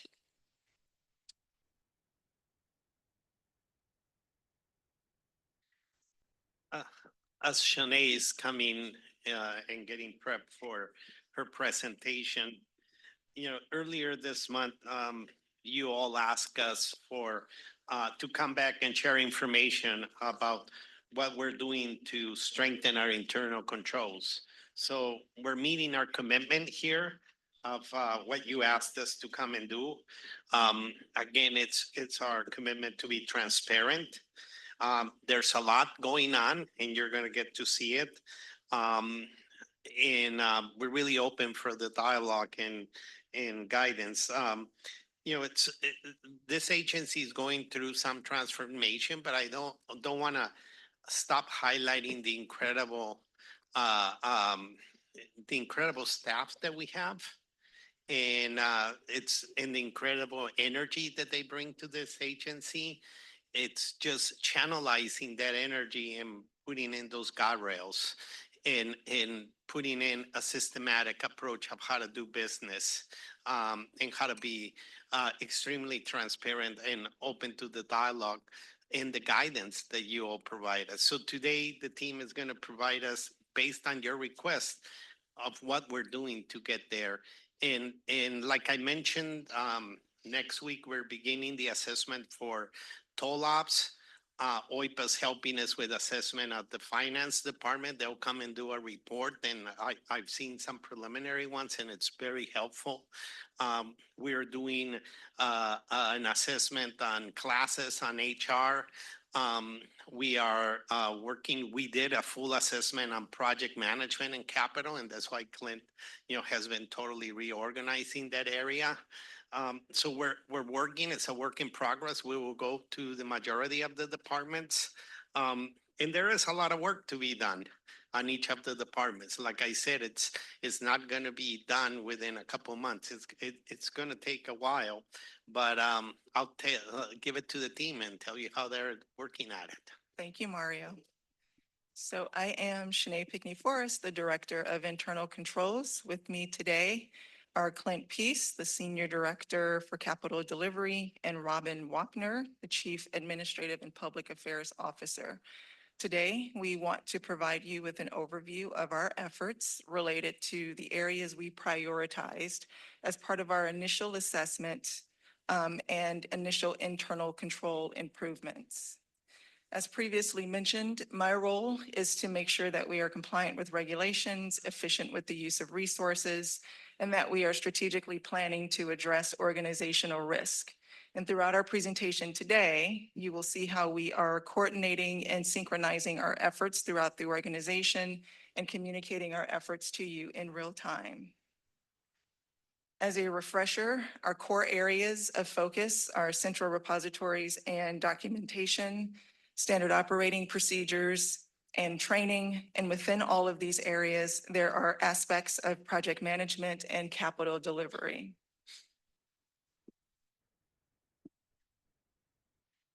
To ground us in today's conversation, I'd like to provide an overview of the COSO Internal Controls Framework. COSO stands for the Committee of Sponsoring Organizations of the Treadway Commission. COSO, it was originally organized in 1985 to study the factors that led to fraudulent financial reporting, but it has since expanded to provide guidance on enterprise risk management and internal controls.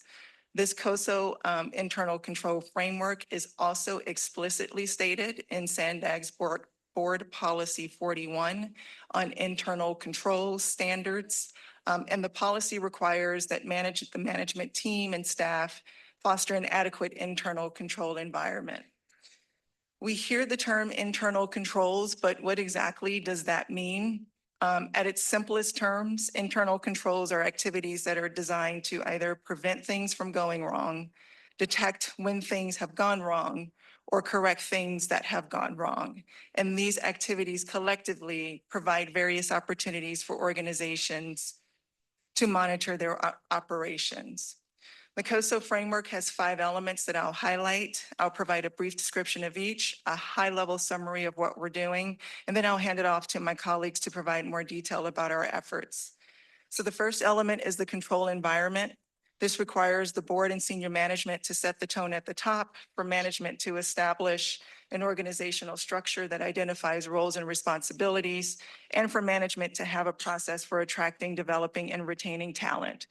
What we've currently done in these areas, the CEO has established goals to focus on fundamentals, have more transparency and oversight, and establish leadership and structure. For example, we've completed an organizational reorganization that Clint will discuss. We're also developing a training program that I'll overview later. The board has also established Board Policy 41, which I mentioned earlier. The second component is risk assessment. As noted before, we have completed an internal risk assessment that identified our priority areas. The third element is control activities. So the control activities address identified risk and are intended to prevent, detect, or correct practices that are not industry standard, that are not effective, or that put the organization at various risk exposures. So these activities outline how we will conduct our daily operations. And these activities include things such as policies and procedures, trainings, data governance, and other activities that Clint and Robin and myself will highlight. The fourth element is information and communication. The framework requires that we obtain, generate, and disseminate quality information, and that we make sure that reliable information is flowing within the organization and to external stakeholders like yourselves. Lastly, monitoring is the fifth element. Ongoing evaluations are used to determine whether internal controls are working effectively. What we're doing in this area is we're doing the internal reviews and assessments via myself and management. But then we're also looking at external assessments, which includes audits by OIPA, and other audit entities. And as Mario mentioned, the other assessments that we are doing in regards to our financial department, toll operations, and et cetera. So it's at this point, I will pass it over to Clint to discuss our capital delivery, project management, and data governance efforts. Good morning, Chair, members of the board. Clint Peace, Senior Director of the Capital Delivery Program. Today we give a brief update, Shani mentioned of kind of what we've done restructuring the capital delivery.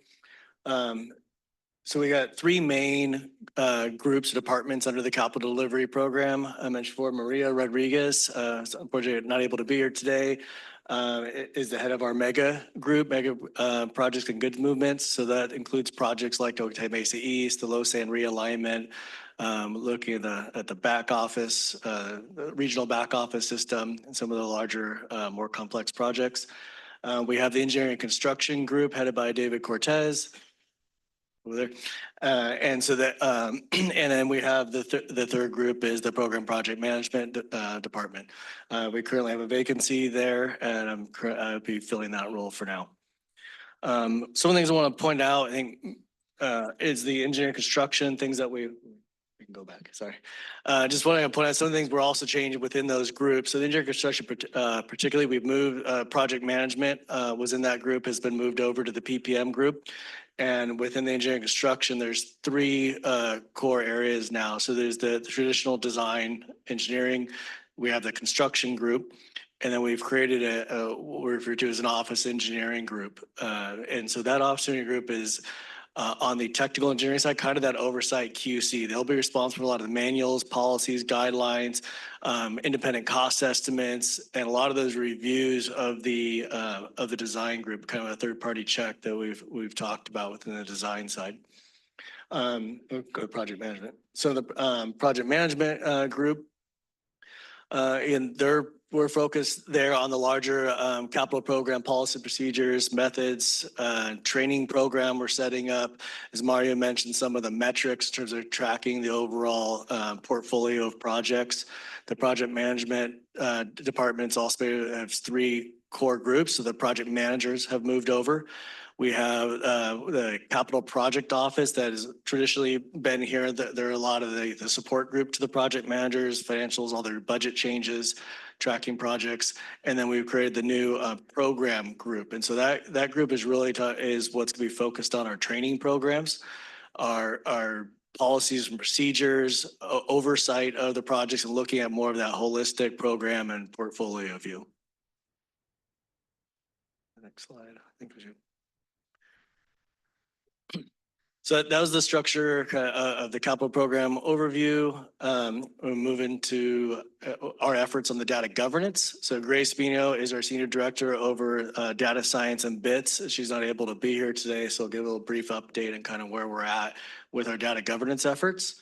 As a reminder, the purpose of the data governance is really about data quality, data stewardship, data protection, compliance, and data management. And so another way to say it is get the right data to the right people at the right time. Right? So it's necessary to ensure that SANDAG has high quality data to support our business operations and analytics, takes appropriate steps to protect personal information, takes appropriate steps to manage the data risk, and shares data effectively and appropriately within the public, partner agencies, and other authorized external parties. Some of the recent accomplishments include we've developed a draft data governance policy, currently around for review. We've kicked off 3 separate pilot efforts within the data governance. One's in the capital delivery program, one's in the traffic modeling area, and then others in our estimating and forecasting groups. And we've also recently hired a new AI and data manager. So we're excited to have Karen Singh join the group. She brings a lot of expertise and background in these areas. Some of the next steps will, finalize the data governance policy. I look to complete the pilot projects and make recommendations on the next steps, the outcomes of those. And we'll be conducting an RFP that'll looking at various data governance products that help us automate, organize, and catalog all the agency data. So with that, I'll hand it back over to Robin and talk about administration and communication. Thanks, Clint. So I think data governance is a great segue into administration and communication because that's exactly what we're focusing on right now. How do you save, store, and share information in a way that people can actually find, use, and most importantly, understand? This is both in response to many of the audit findings that we've had in recent years, but also because of the significant turnover that we've experienced. I think similar probably to many of your agencies, we've recognized a loss of institutional knowledge in recent years. But at the same time, we're also recognizing that we've got new folks joining the agency with great expertise and experience. And so how do we incorporate their new ideas and ways of doing things into our processes here at SANDAG? So in response to this, we're doing a few things. First, we stood up a new internal policy and communications program. This means that we now have a small team dedicated to managing all of our internal policies and communicating them to staff in a way that they can understand. We're supplementing this small team by having a dedicated position within each department across the agency that will essentially serve as what I'm calling sort of compliance officers or liaisons. These folks are going to be responsible for tracking the budgets, like Clint was mentioning as part of his PPM update, tracking contracts and invoices, as well as training. And so really those core elements of having a strong internal controls program, we now have resource and infrastructure across the agency to make sure we have that extra layer of quality assurance, quality control, and helping us maximize the limited resources that we have to actually make these very big changes at the agency. So now that we've resourced the work, we can start the work. And that's exactly what we've been doing, figuring out how we can organize ourselves, how we can structure ourselves, and reviewing everything that we currently have. Over the past couple of years, staff has been very busy writing a lot of SOPs. That's a good thing. We've also created a lot of new policies. Also a good thing. The challenge we're facing now is that we have an overabundance of some of these things in so much that it may not always be that we don't have a policy or procedure, but staff doesn't even know it exists, or if they do, they don't know where to find it, or if they do, they don't know how to actually follow it. So that's where the internal policy and communications program comes together.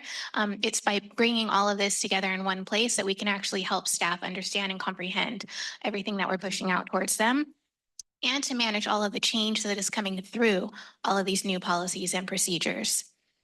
The other thing that we're doing is starting to standardize all of our templates, creating a centralized repository or inventory of all of these policies and procedures. Right now, we've sort of approached it on a department by department basis, which again creates confusion. Sometimes it creates redundancies. Sometimes it means that we're not talking to each other. So we're creating processes that don't actually match how we operate as an agency. So we're doing a massive cleanup of everything that exists right now, talking to our peer agencies to find out how they handle all of their policies and procedures, and then standing up a brand new program that we're hoping to go live with in January of next year. One of the most important things that I'm having the team focus on as well is figuring out how do we continue this on a go forward basis. So a lot of times we're creating things in reaction to an audit finding or a problem that pops up one day, but then we don't think, how do we stop and look back and see, does this still make sense for us? Who's the owner of this policy? How do we make sure that we're retaining that knowledge and implementing it in the right way? And then cross-checking it with all of the other policies that exist, whether it's an agency policy or a board policy. So we're doing the same sort of as you all review your policies on an annual basis, we want to start doing that internally as well. I know that this may sound basic, but the truth is that is where we are. We're starting at the foundation and we're building our structure up. Again, that doesn't mean that we don't have these things in place and that we aren't following them right now, but it's just that we need to better organize ourselves and create that governance structure that provides us the internal control framework that Shani was talking about earlier. One that also matches with how we operate as an agency. So for example, things that we're really focused on right now, just to start off with, are things like hospitality and event purchases, micro purchases, all the work we're doing in the contracts department, travel, inventory management. These are all fundamental responsibilities and activities of an agency like SANDAG and many of your agencies that we need to figure out how are we doing this across departments, make sure it's consistent, and then train staff on how best to do it. And it's taking a lot of effort, but we know that it's going to pay dividends in the end. So overall, just to round it out, the last component of the internal policy and communications program is the communications piece. Our ultimate goal of the program is to drive alignment, action, and accountability. We want to build alignment around the agency goals, which are set every year as part of the CEO's performance evaluation. And we want to make sure that we're training and sharing information in a way that actually drives understanding and action. And then last, providing a single source of truth for all of our policies and procedures. So there's no question about what you should be doing or how you should be doing it, so that we can then set clear expectations and codify those expectations so that they last beyond any one single person in charge of that policy to help us reduce risk and drive accountability into the future and beyond. Obviously, a huge component of being able to do that is going to be through our training program. And so we've been spending a lot of time on that to figure out how do we make sure that we're hitting all the marks that are needed in a way that will actually work. And so Shanae's going to talk us through that.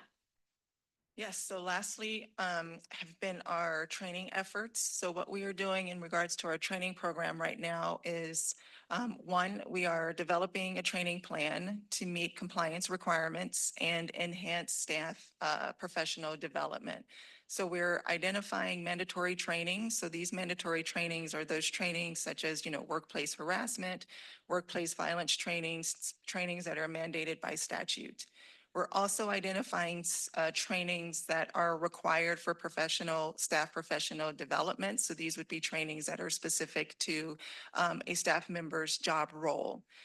We're also looking and identifying trainings that are required based on observations and audit recommendations. Having inventoried all of those items together, we're putting together a training program that will then itemize and line item the required trainings that each staff member is supposed to complete, and then basically build a training schedule that is cyclical. So we would identify the intended audience, the training duration, the frequency of those trainings, the training modalities. So we get to a point where we're recording training so that those trainings are available on demand when necessary, for example. And so our goal is to basically have everything inventoried, hopefully by January, so that we can start to kind of round out and begin to kind of put our training program into practice. That concludes our presentation, and we are available for any questions. Thank you. Thank you. Just to wrap up, on the recent discussions, I think it was the HNTV audit.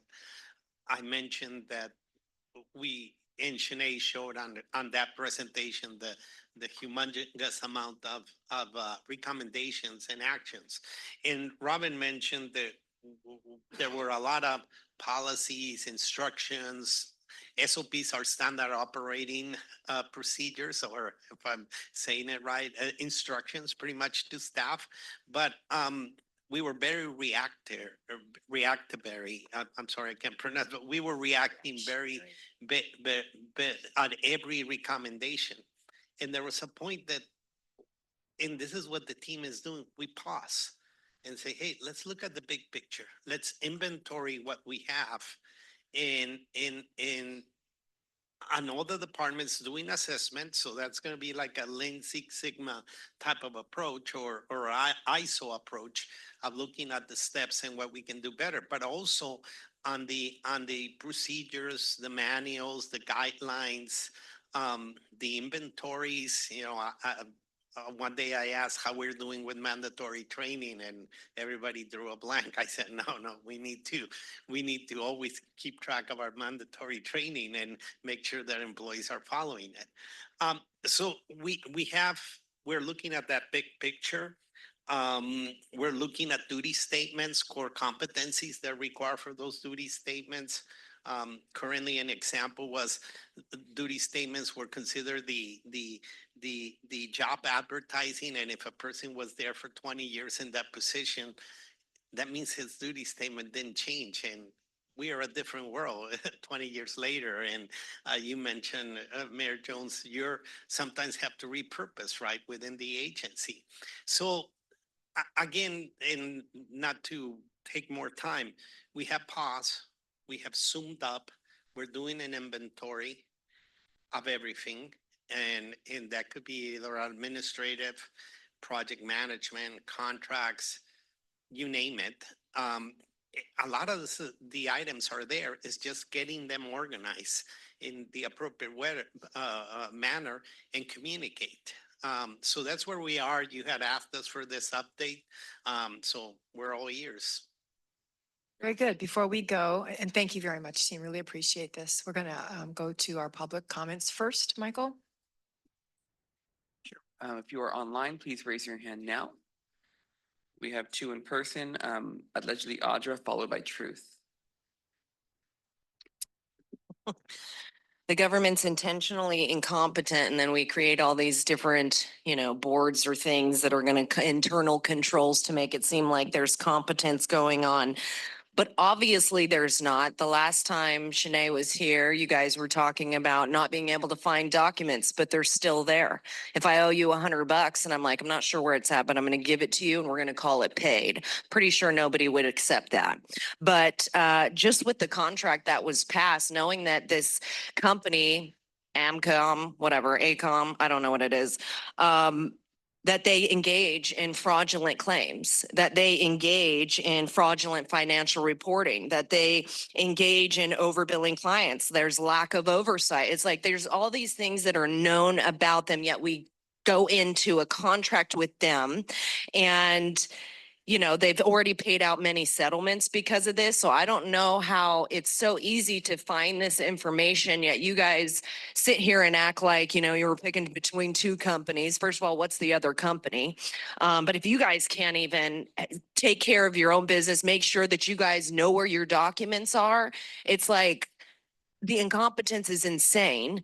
And it doesn't matter how many more people the government hires to try and act like they're competent. It's just, it's sad. It's a bunch of fraud, waste, and abuse. And if you're sitting here saying that you are addressing organizational risk, how is that not a risk? If these companies are known to do that, like it's insane to me the way that you guys just brush it under the rug. And, we could potentially be facing lawsuits because of this, but you don't care because you take our money to defend it. And it's just, it's so negligent. And oh my God. Next is Truth, followed by Paul the Bold online. Obviously, the thing that stood out is I think I heard single source of truth. So I think that was me. And Robin also said SANDAG is basic. Basic. You guys are basic. Great job. Compliance with policies and procedures was already failed today as far as somebody attempting to do an unprecedented retroactive amendment to a long-time project and the appalling lack of clear answers on OME and how that's going to work.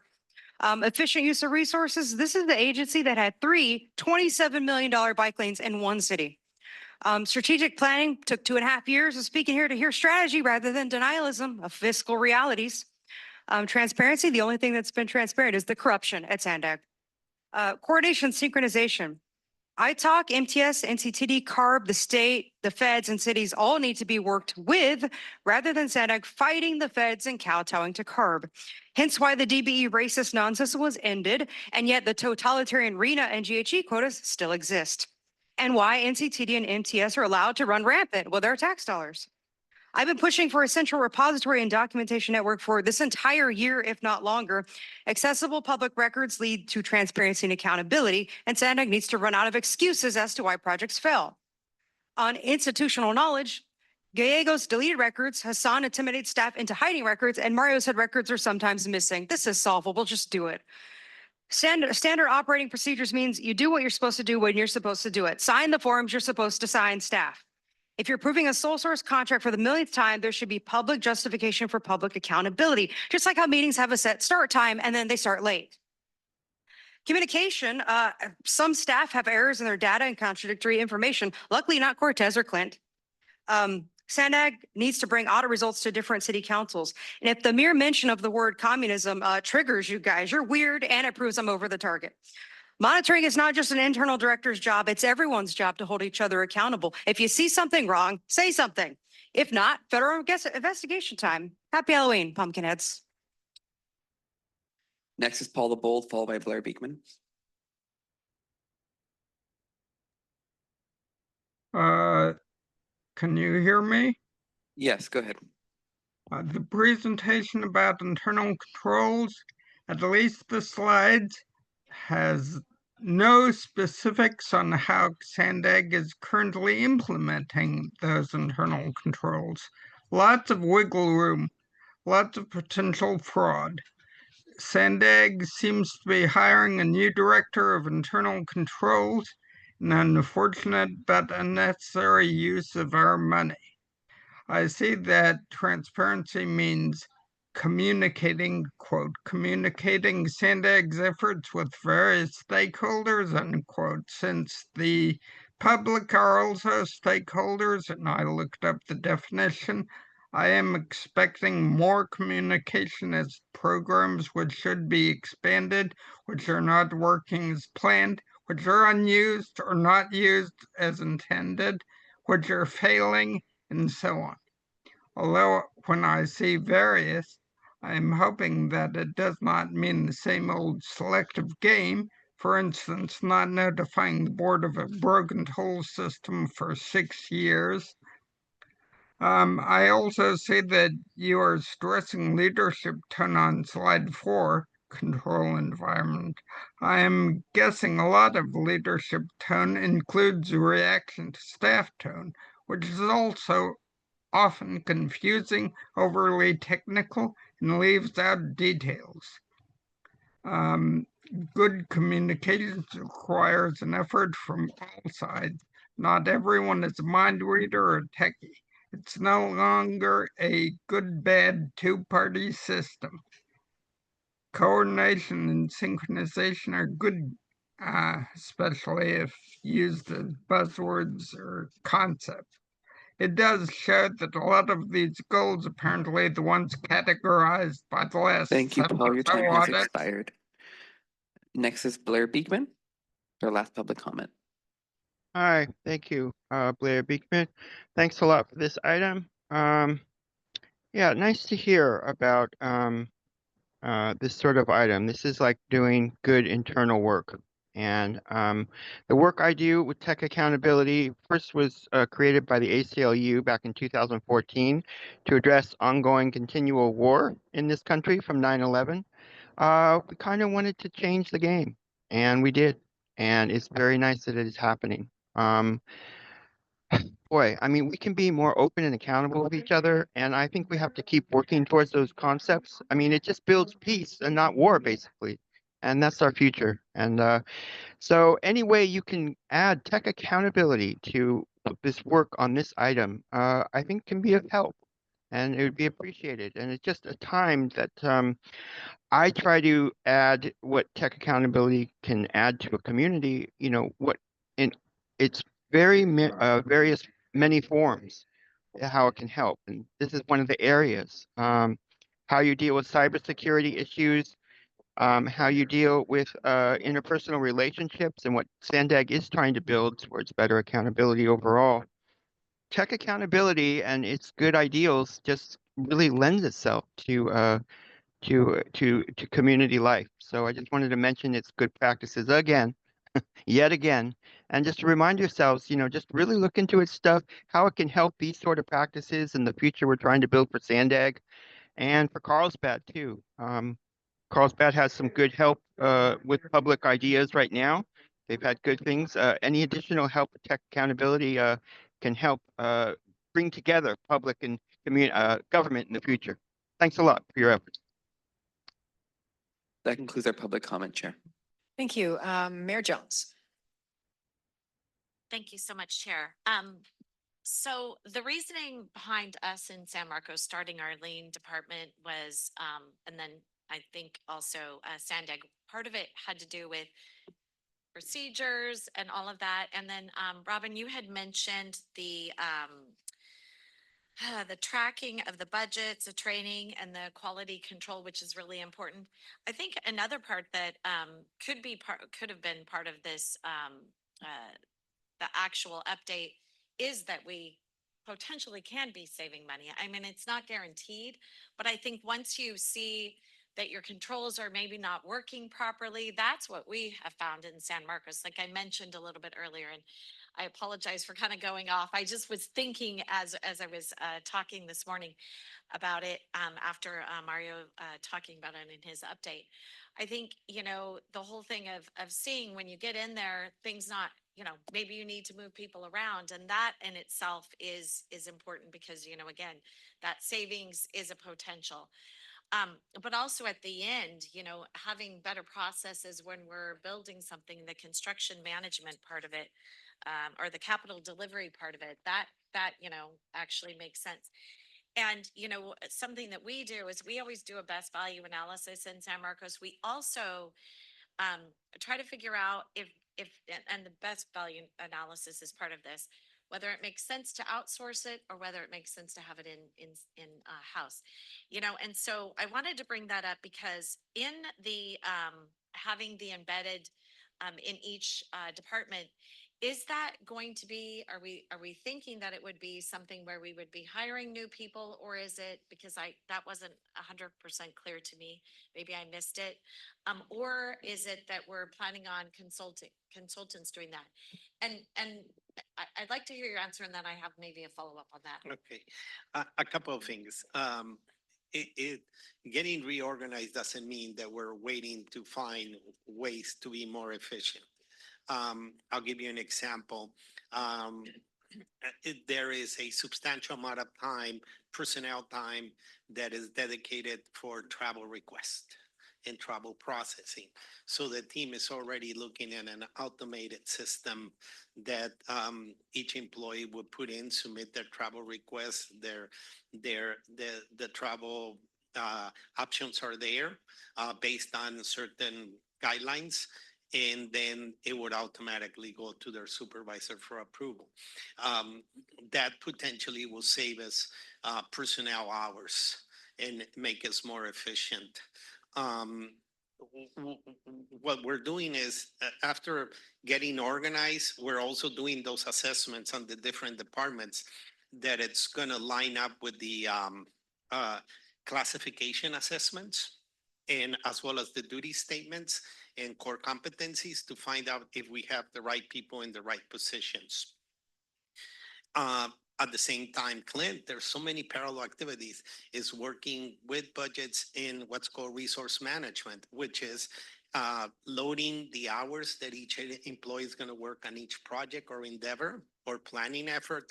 And therefore, when you're going to bundle it, and this is going to take about a year to really pull it off, we're going to understand how many staff hours are needed for certain activities, bundle all that together.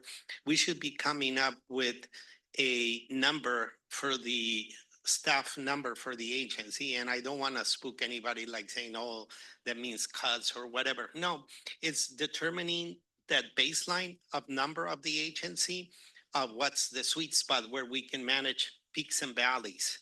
And the peaks will be managed with consultants. And the valleys should be able to be managed with the staff that we have, but also keep that baseline, that stable workforce number, so we can weather the ups and downs of the economy or any other headwinds that we may face. I hope that answers the question. Yes, and I don't even need another question. Thank you. Very good. Mayor Ehlers. Yeah, I really appreciate the building of the internal controls and the rolling out of training. I mean, that I can tell you're in the process of rebuilding the organization through through these methods, and I think you're on the right track. Ultimately, of course, the result of this should be better audit results. That's where you're going. So, and I know you don't have it all ready to lay out in front of us. I think the update that I would be looking for in the future is, as you get organized and you'll have certain levels of internal control initiatives that you have to build out. I'd like to know where you are on different categories of internal controls, and then some tracking method for training, whether the training for all these different internal controls and various standard operating procedures have been rolled out, and how many of the people have been trained and not trained. And of course, then there's the ongoing maintenance of training. And so whether that ended up as a dashboard or some way to bring it back at a fairly high level, but so we could peel the onion and look down underneath the hood a little further, I'd appreciate that. So thank you. I think you're on the right track. This is what every business and financial company in the world does. So thank you. I remember talking with Mario about this and thinking of, I have a girlfriend who had a very small clothing boutique inside of a gym. And years ago, I worked with her to create standard operating procedures, training, inventory. I mean, a tiny little business. So obviously it's about time that SANDAG do this, and I'm really pleased to hear this report. We have one more speaker, which is Councilmember Fisher. Thank you, Chair. Thanks, staff. As a member of the board and as audit committee member, I want to thank you for the hard work that you're doing. The hundreds and thousands of thoughtful hours that are being put into this program. We'll definitely come back to this agency and to the individuals who work here, as well as to the board and the other committees. Just because I think that over the years, the reputation of this agency has probably been a little bit tarnished because of some of the actions and some of the inactions.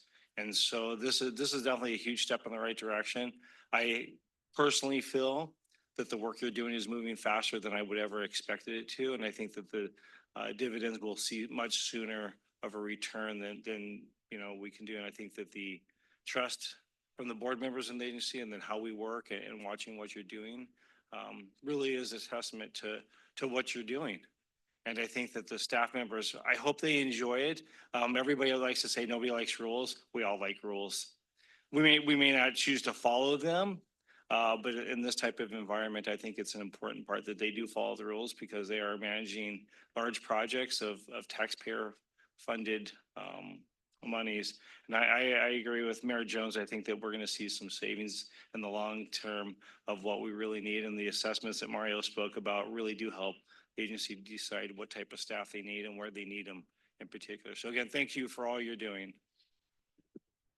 Wonderful. I see no other comments on the board, and this item requires no action. So it concludes our meeting.